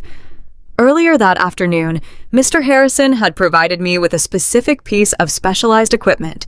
It was a heavy silver executive pen, identical in weight and design to the expensive Mont Blanc Greg always kept in his breast pocket. The only difference was the microscopic high-definition camera lens embedded seamlessly into the clip. I pulled the device from my purse, pressing the tiny activation button hidden near the base. A microscopic blue light flashed once, indicating the video and audio recording had commenced. I walked back into the kitchen, sliding my glasses onto my face, and casually approached the island. Greg had already laid out the documents, pulling his own designer pen from his pocket to guide my hand. I bumped my hip against the marble counter, creating a brief, clumsy distraction, and smoothly swapped the pens, dropping his into my pocket while picking up the recording device. I leaned over the paperwork, holding the camera pen perfectly angled. Greg leaned in right beside me, his shoulder brushing mine.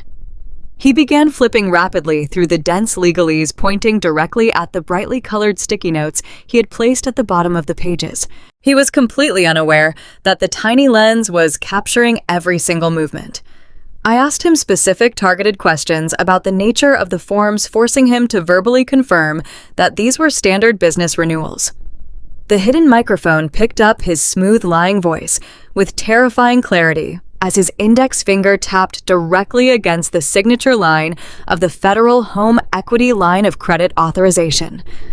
I captured crystal clear footage of my husband intentionally misrepresenting a $200,000 bank loan as a routine administrative task. The physical evidence of his premeditated fraud was now permanently recorded digitally, verifying his malicious intent to destroy my financial future. He thought he was playing a brilliant game of deception, but he was actually starring in his own federal indictment. The physical act of pressing the ink to the thick paper felt incredibly surreal.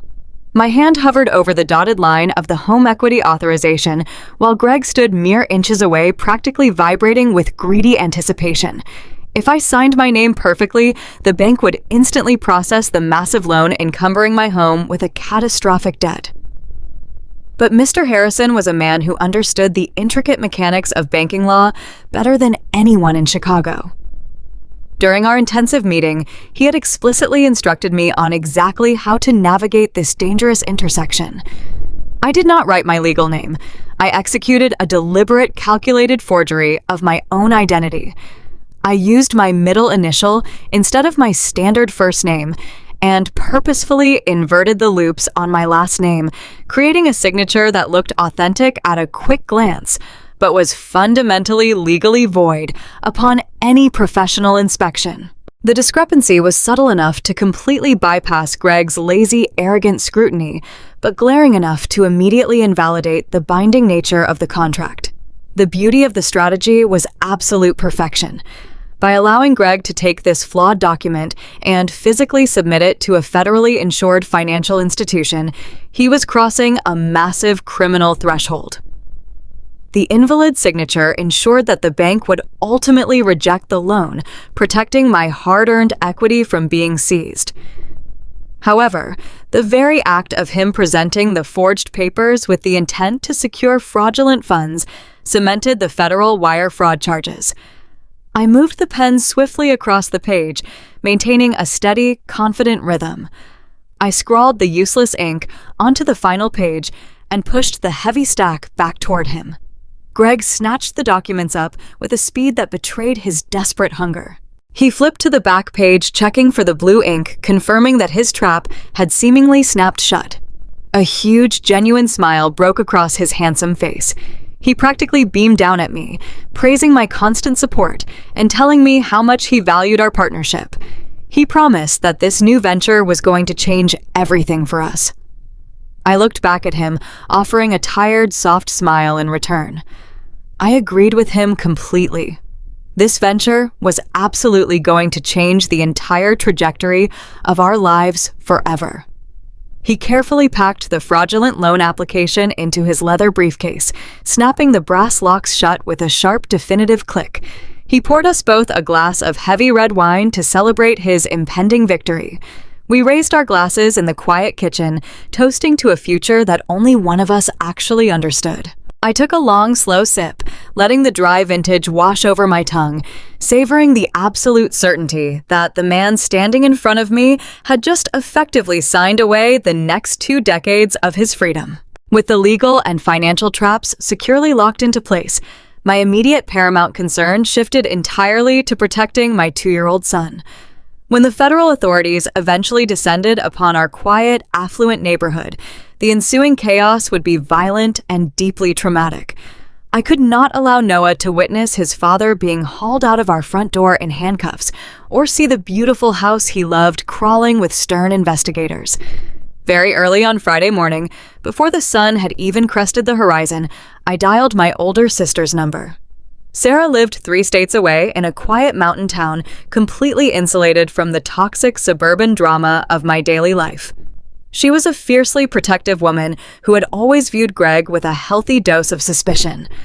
I did not have to explain the horrifying details or the intricate mechanics of the embezzlement scheme over the phone.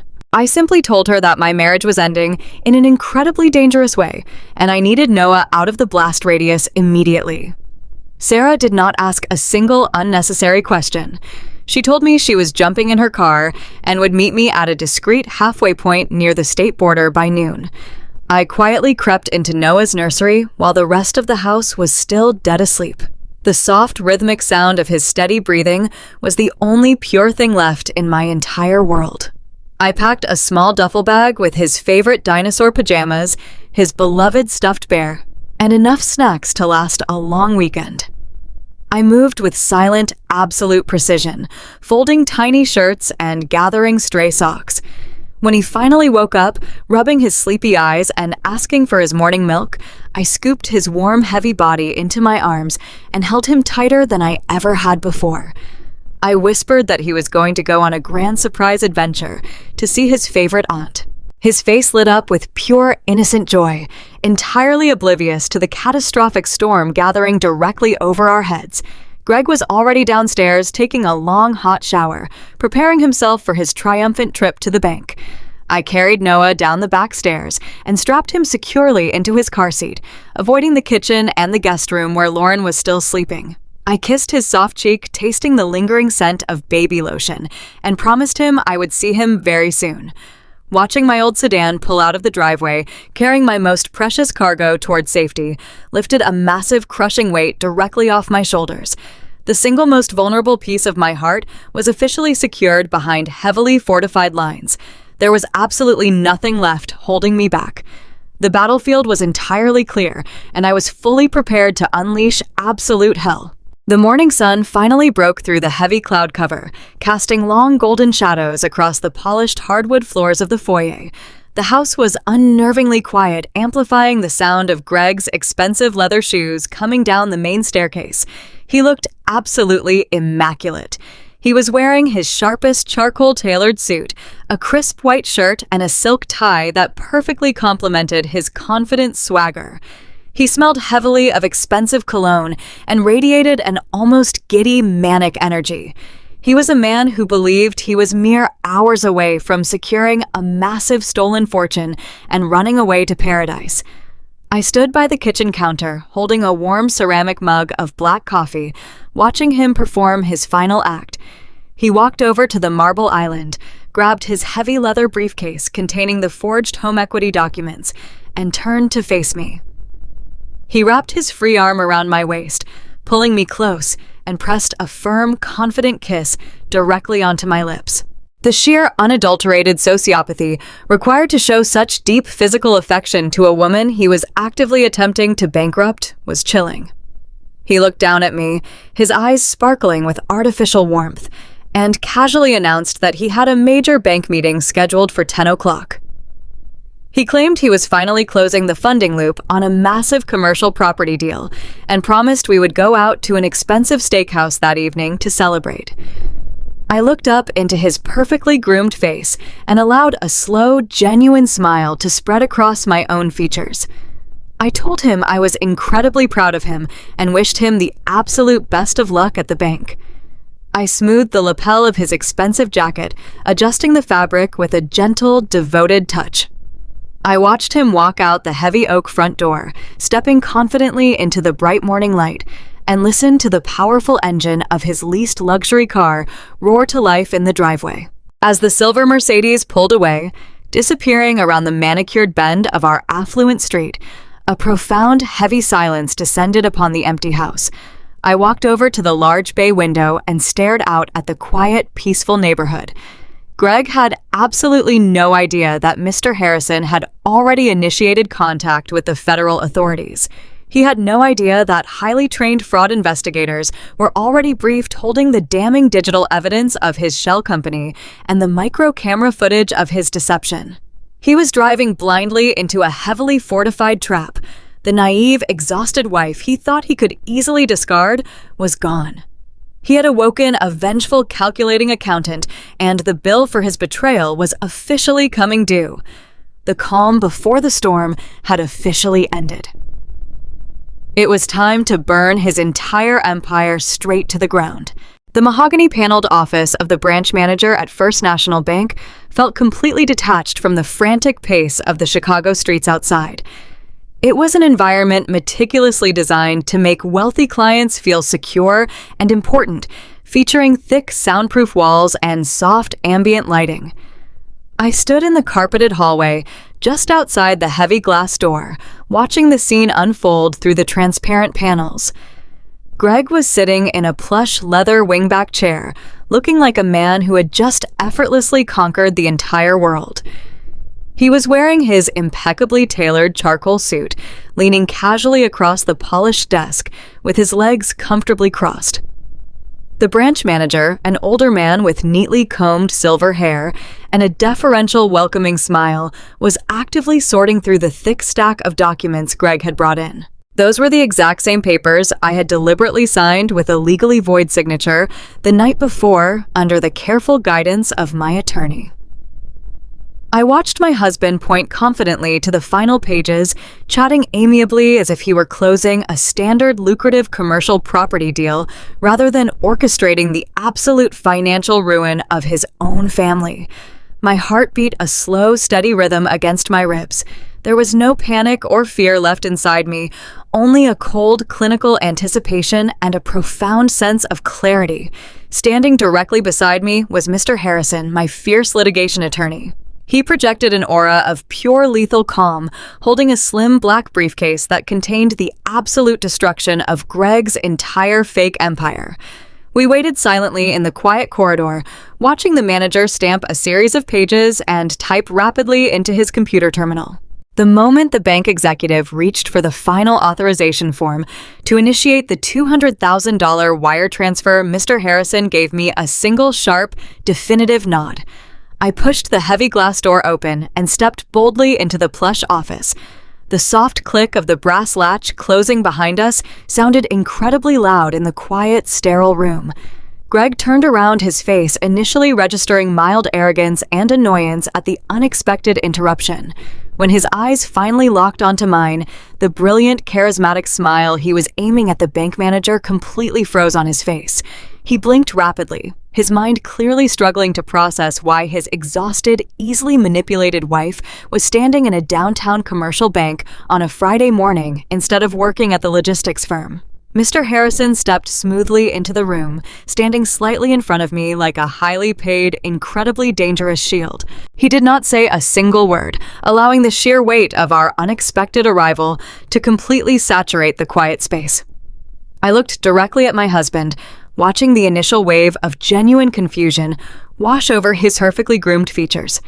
He was completely out of his depth, and he had absolutely no idea the solid ground he thought he was standing on had already vanished beneath his expensive leather shoes.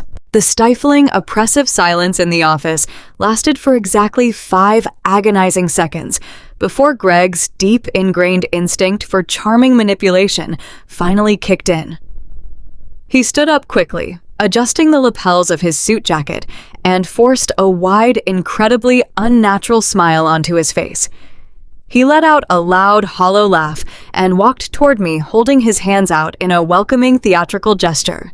He looked at the bank manager and smoothly declared that I was always full of wonderful, delightful surprises, claiming I must have taken the morning off work to come celebrate the closing of his massive new commercial real estate deal.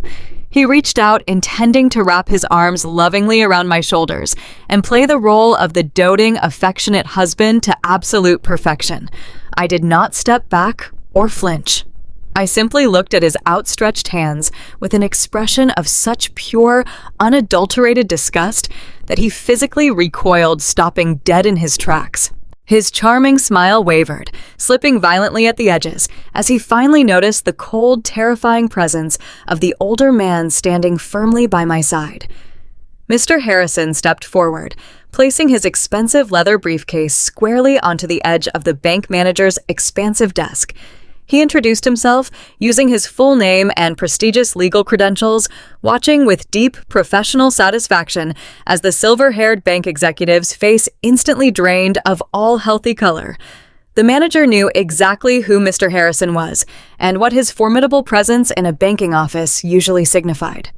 Greg swallowed hard, a thick visible bead of sweat forming right at his hairline. He stammered slightly, asking me what was going on and why I had brought a complete stranger to his private, confidential business meeting. I completely ignored my husband's pathetic, frantic questions. I turned my undivided attention directly to the terrified bank manager sitting behind the polished desk. I kept my voice perfectly level and commanded him to read the exact precise details of the pending wire transfer aloud for everyone to hear. The manager looked at Greg and then back at Mr. Harrison, visibly trembling under the heavy, oppressive tension filling the room. He looked down at his glowing computer monitor and read the specific destination of the massive $200,000 loan. The stolen equity funds were queued up to be wired instantly into a remote corporate account registered to Horizon Consulting Management. I maintained absolute, unwavering eye contact with Greg as I asked the manager to state the name of the authorized managing member for that specific limited liability company. The older man scrolled down the digital financial file, his voice actively shaking as he read the name Lauren out loud. The sound of his young mistress's name hanging in the sterile air of the financial office hit Greg like a devastating physical blow to the stomach. The confident, arrogant posture he had maintained for years instantly collapsed. His broad shoulders slumped and his mouth opened and closed without a single sound escaping his throat. He realized in one terrifying, agonizing heartbeat that his immaculate secret was completely exposed. Greg frantically lunged forward, slamming his hands flat against the polished granite desk in a sudden burst of panicked aggression. He desperately ordered the bank manager to execute the wire transfer immediately, shouting that the paperwork was already signed, authorized, and legally binding. His voice cracked, pitching into a high, hysterical register that completely shattered his carefully cultivated alpha male persona. He turned to me, spewing a chaotic, desperate string of lies, claiming Horizon Consulting was just a legitimate third-party vendor, and swearing that Lauren was merely acting as a temporary registered agent for complex tax purposes. I did not waste my breath, arguing with a drowning rat. I reached into my tailored suit jacket, pulled out a small black portable Bluetooth speaker, and placed it deliberately in the exact center of the large desk. I pulled my smartphone from my pocket, synced the devices with a few quick taps, and pressed play on the audio file I had painstakingly captured from the hidden hallway camera. The crystal-clear high-definition recording filled the plush, quiet office with absolutely devastating precision. Greg's own arrogant voice echoed loudly off the walls, bragging to his mistress about how incredibly easy it was to steal my home equity because of my pristine credit score and my foolish, blind trust.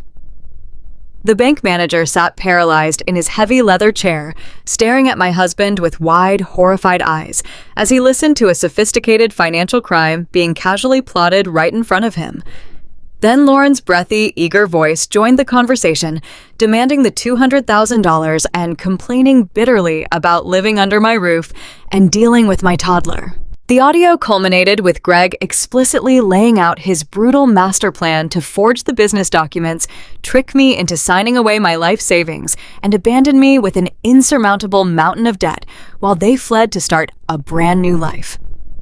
The recording was the absolute, undeniable death knell for his entire miserable existence. I watched Greg's face turn a sickening shade of pale ashen gray. He looked exactly like a man who was watching his own casket being slowly lowered into the ground. He reached out weakly, trying to grab the small black speaker to stop the damning audio, but Mr. Harrison intercepted his hand with a swift, brutal motion, pinning his wrist firmly to the surface of the desk. The seasoned attorney leaned in close and calmly informed Greg that touching my property would result in an immediate assault charge, being violently added to his rapidly growing list of criminal offenses. The bank manager violently pushed his chair backward, away from the desk, holding his hands up in the air as if the loan documents were physically burning him. He stammered that he was immediately canceling the transaction and locking the entire account down pending a full internal review. He realized he had been sitting inches away from finalizing a massive illegal embezzlement scheme that could have easily cost him his entire banking career. Greg was completely surrounded, trapped in a sterile room with his own voice actively testifying against him. The heavy absolute silence following the end of the audio recording was profoundly suffocating. Greg slumped backward, running his shaking hands over his face, taking ragged, panicked breaths as the reality of his situation crashed down upon him. He tried to compose his shattered nerves, desperately clinging to the very last fragile shred of his fabricated legal safety net. He pointed a trembling finger at the thick stack of documents on the desk and yelled that the home equity application had my verified physical signature. He practically screamed that I had legally consented to the loan and that he could easily fight these ridiculous embezzlement claims in civil court. I looked at the pathetic, desperate creature I had once lovingly called my husband and allowed a slow, genuinely cold smile to touch my lips. Mr. Harrison picked up the application and slid it smoothly across the desk toward the retreating bank manager. He instructed the executive to examine my signature very closely. The manager squinted at the blue ink and gasped softly, noticing the intentionally inverted loops and the deliberately missing legal identifiers. Mr. Harrison loudly declared that the signature was entirely legally invalid, rendering the entire contract completely void from the exact moment the ink dried on the paper. He then delivered the final absolute crushing blow to Greg's fading hopes. He explained that since the document was void, the bank had not actually lost any money, but the very act of Greg willfully bringing heavily forged fraudulent papers into a federally insured institution to secure funds constituted a massive, severe federal crime. Before Greg could even open his mouth to form a pathetic, inadequate defense, the heavy glass door of the office swung open for the second time that morning.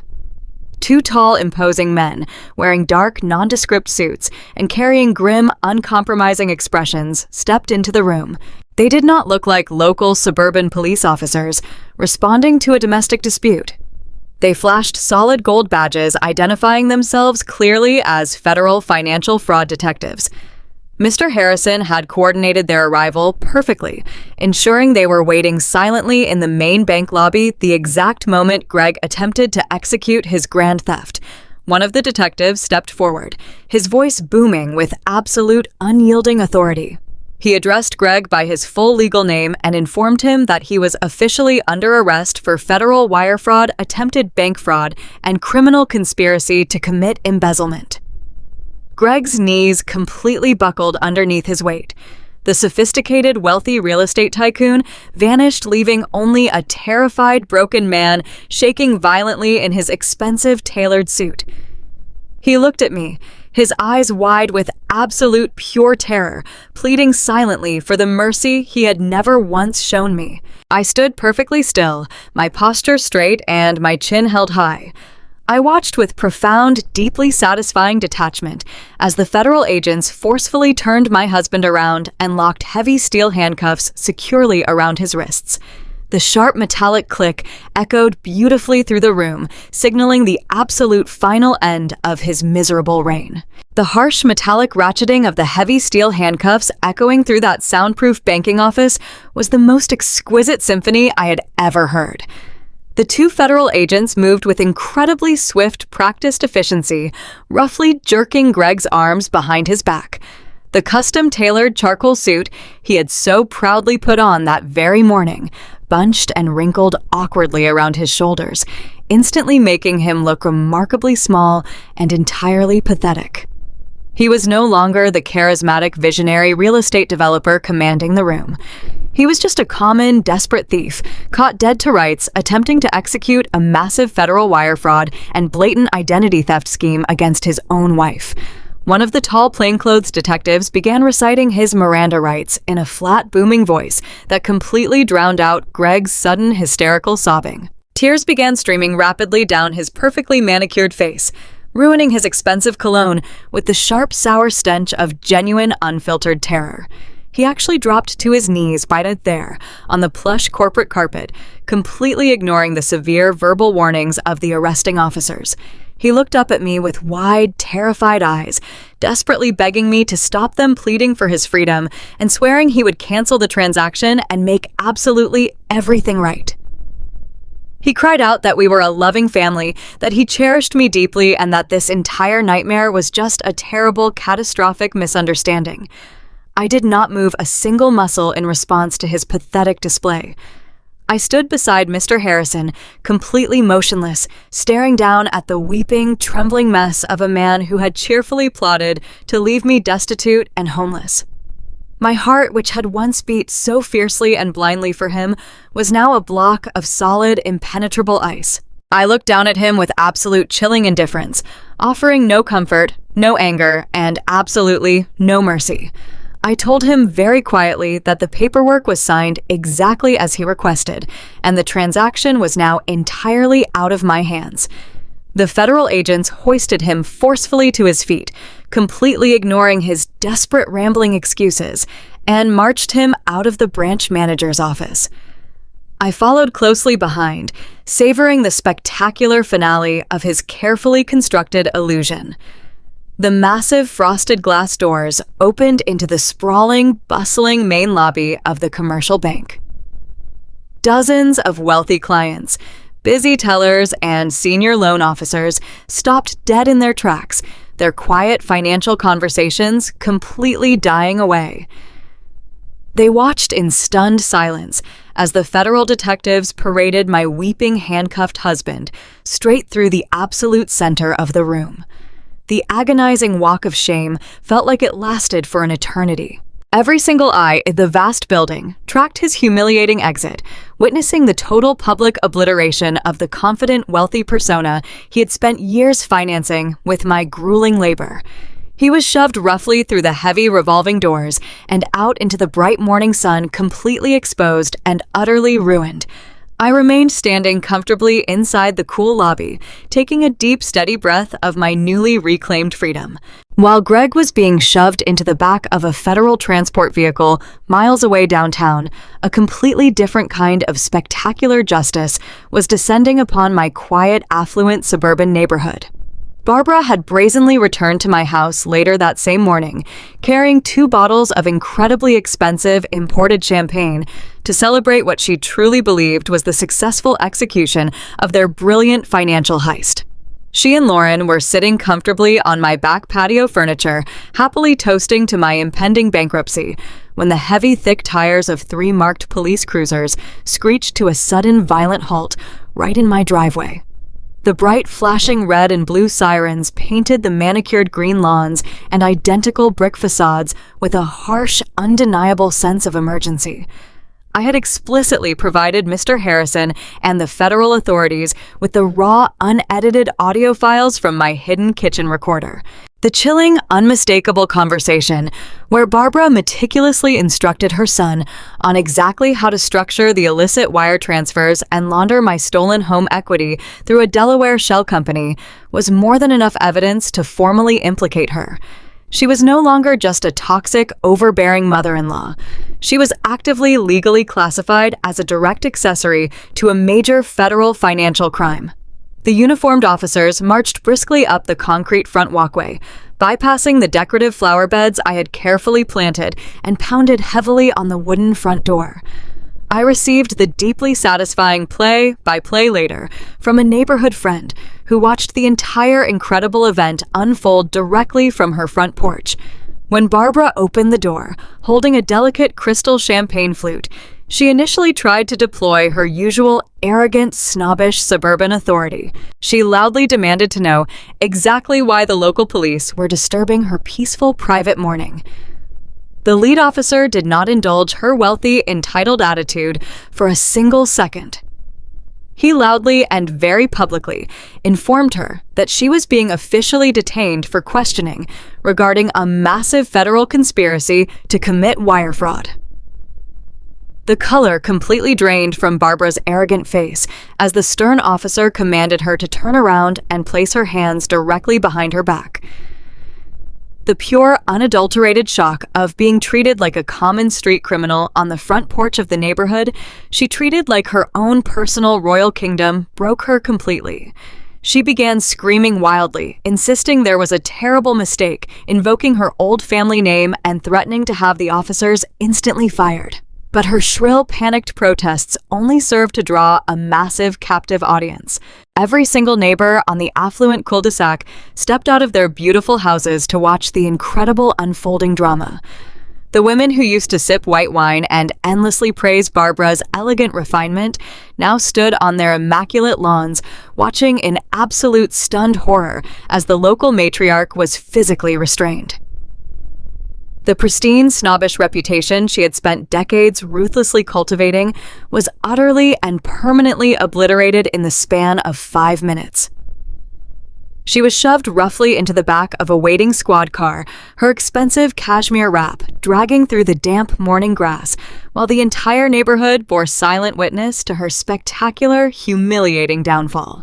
The moment news of Greg's spectacular public arrest reached our pristine suburban neighborhood, the young, arrogant nanny decided it was time to run. Lauren was entirely motivated by sheer greed and desperate self-preservation.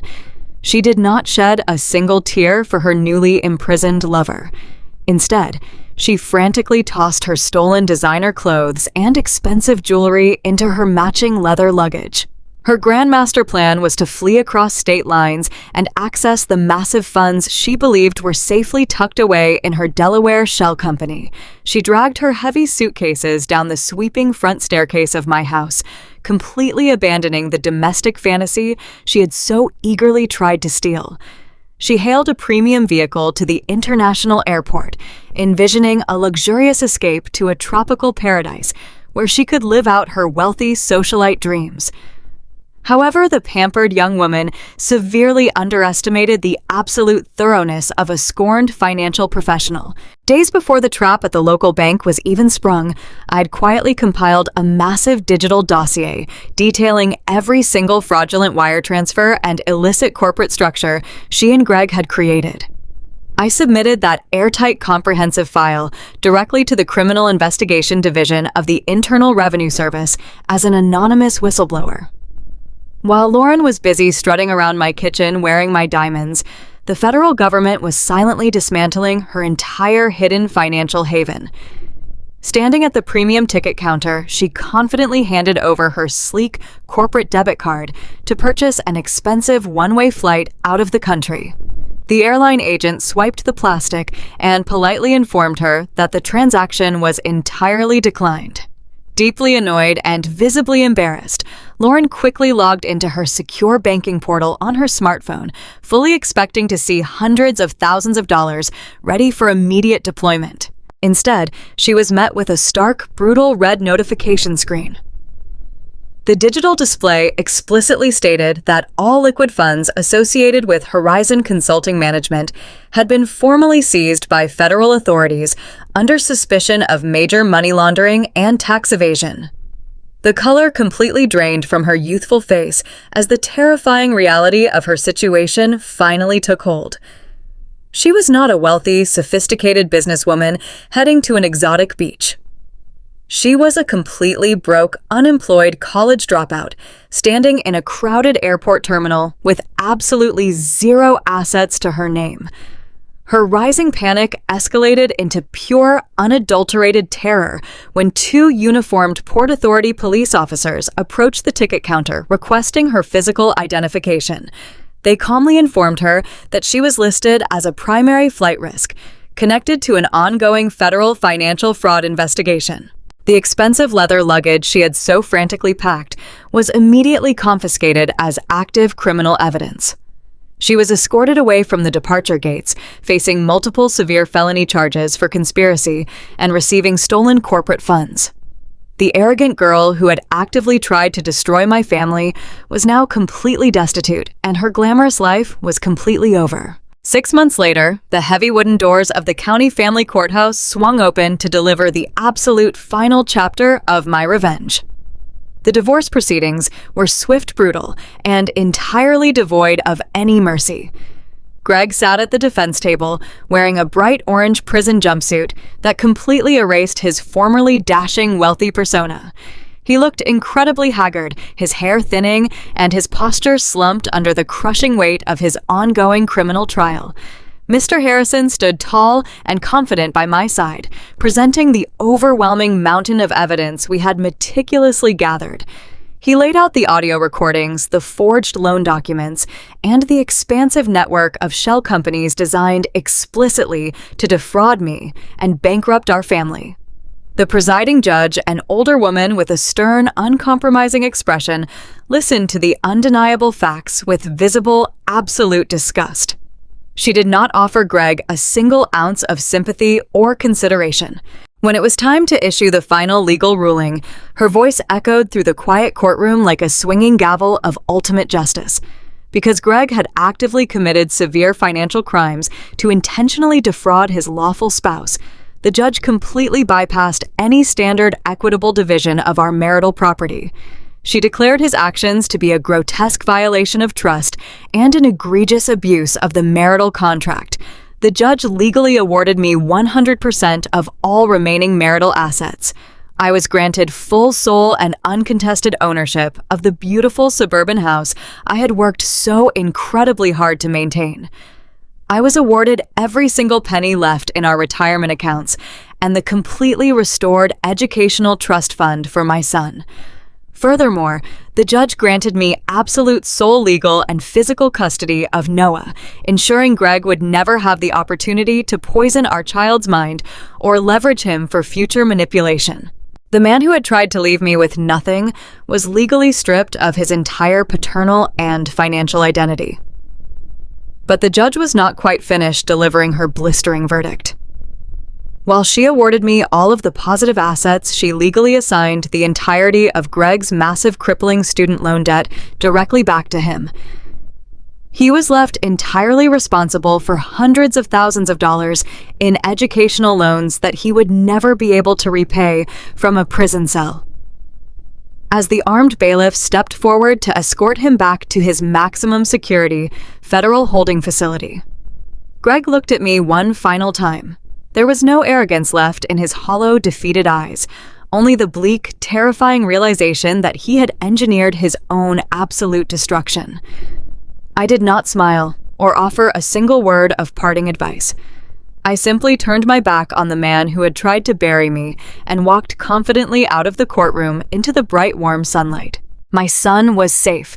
My home was secure, and my future was finally entirely my own.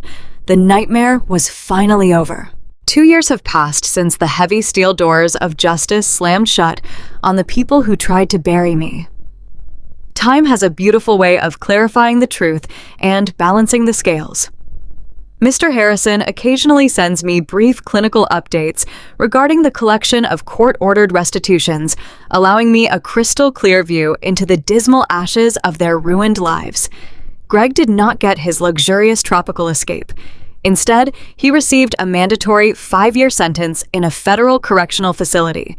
The charismatic, charming real estate mogul, who once wore custom-tailored suits and sipped expensive bourbon, now wears a standard-issue khaki uniform and adheres to a strict, monotonous daily schedule dictated by prison guards.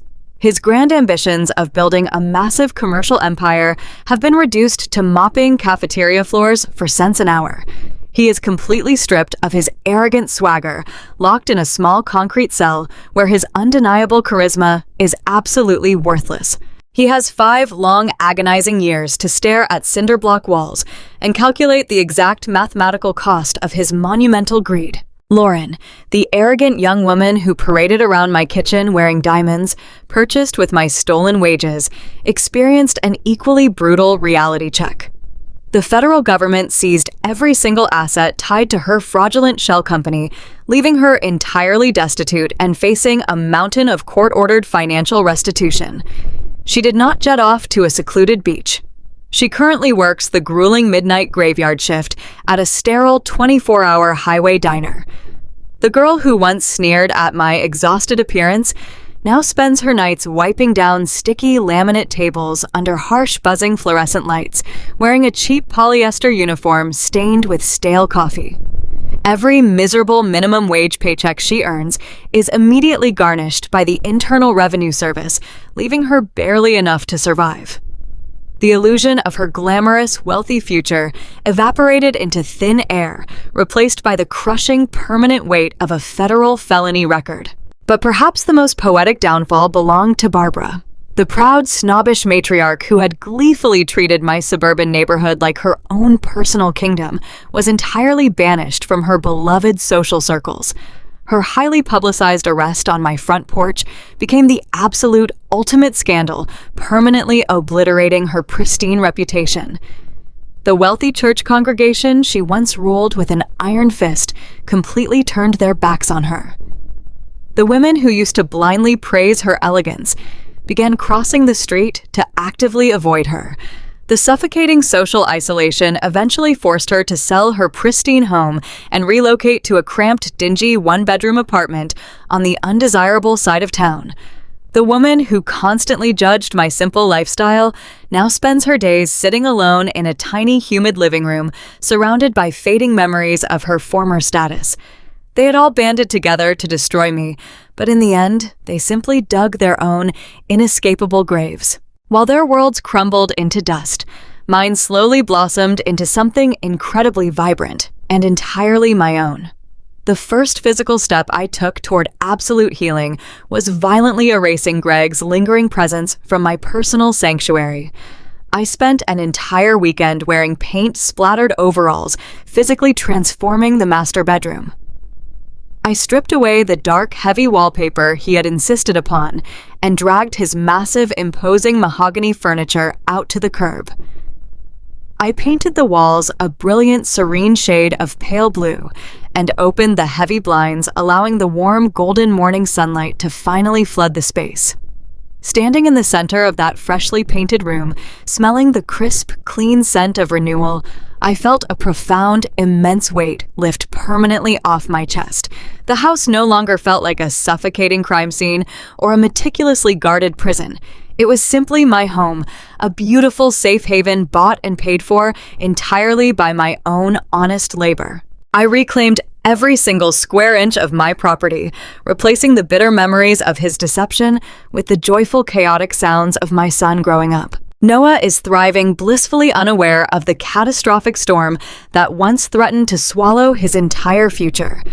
The educational trust fund I fought so ruthlessly to recover is securely locked away in a heavily protected, ironclad portfolio, completely untouchable by anyone but him. Watching him run across the green manicured grass of our backyard, chasing butterflies and laughing with pure, unburdened joy is the absolute greatest return on investment I could ever possibly ask for. I no longer live my life looking over my shoulder or frantically auditing joint bank accounts in the dead of night.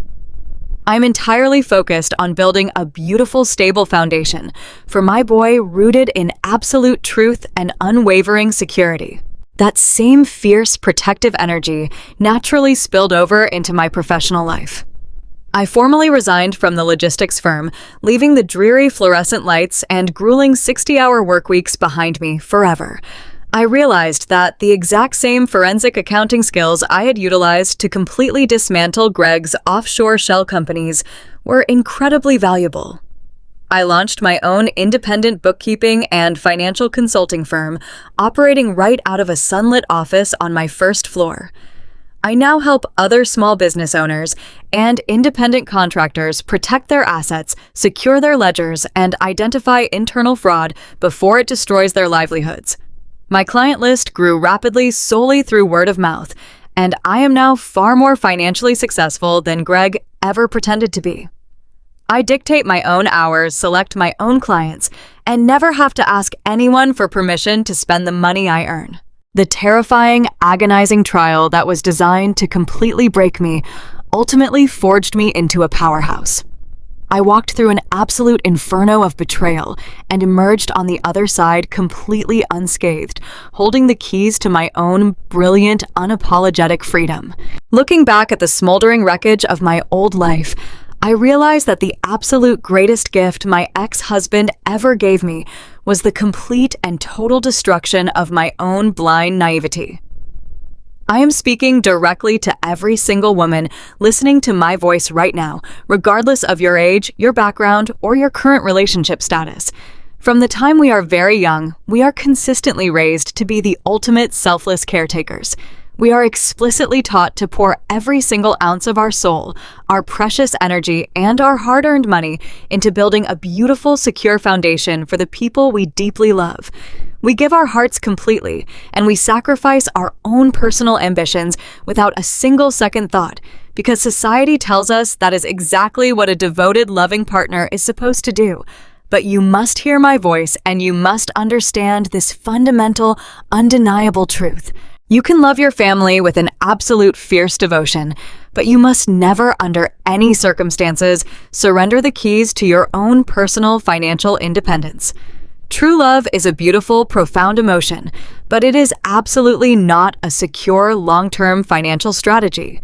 When you blindly hand over total control of your bank accounts, your credit history, and your hard-earned savings, you are not proving your unwavering loyalty. You are actively handing someone a fully loaded weapon and simply hoping they never decide to turn around and pull the trigger. Trust is a wonderful, comforting concept, but it must be continuously earned every single day, and absolute independent verification is absolutely required. Do not ever let a partner make you feel guilty or paranoid for demanding to see the monthly bank statements or for thoroughly reading the joint tax returns before you blindly sign your name on the dotted line. If a man truly loves and fundamentally respects you, he will never attempt to hide the reality of your shared financial landscape. I learned the agonizingly hard way that the very person who promises to protect you forever might be the exact same monster secretly digging your grave in the dark. But the single most important lesson I took away from this entire horrifying ordeal is about the true limitless nature of our own inner strength. When a toxic, manipulative predator maliciously tries to bury you under a massive mountain of lies and stolen debt, they expect you to simply panic and suffocate. They expect you to crumble into a weeping, helpless victim. You must completely refuse to give them that sick satisfaction. You do not just barely survive the nightmare they violently forced upon you. You gather your sharp intelligence, you quietly collect your undeniable evidence, and you become the brilliant, ruthless architect of their absolute ruin. You turn their own arrogant overconfidence into the very instrument of their spectacular downfall. You aggressively reclaim your power, your inherent dignity, and your rightful wealth with cold, calculating precision. Do not ever let a betrayer convince you that you are weak or foolish. You are a formidable powerhouse capable of completely rebuilding your entire world from the ground up and leaving the people who maliciously betrayed you choking on the bitter dust of your monumental success. Sharing this incredibly personal and deeply painful chapter of my life with all of you was not an easy decision to make. It requires a tremendous amount of vulnerability to lay your darkest moments bare for the entire world to see and evaluate. However, I chose to speak my truth today because I know for an absolute fact that there are so many other strong, capable people out there who are currently trapped in the exact same terrifying, suffocating darkness that I once endured. If you are sitting there right now, listening to my voice and navigating your own difficult, treacherous journey, I want you to know that you are never truly alone. If hearing my journey of betrayal and ultimate vindication gave you even a tiny fraction of the strength and courage you desperately need to finally stand up for yourself and reclaim your stolen dignity, then every single painful memory I shared today was entirely worth revisiting. Please take just a brief moment right now to firmly hit that like button to show your support for those of us who refuse to remain silent victims. I also strongly encourage you to subscribe to the channel so you never miss out on our upcoming content. By joining our growing community, you will gain access to many more powerful, incredible stories of resilience, empowerment, and ultimate, undeniable justice. There is a profound healing power in connecting with other people who understand exactly what it means to fight back and win against all odds.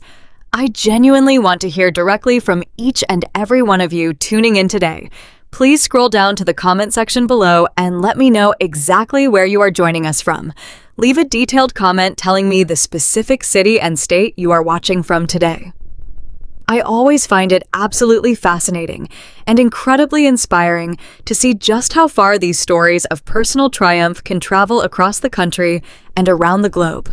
Furthermore, I want to know exactly what time it is where you are right now as you listen to the final moments of my story.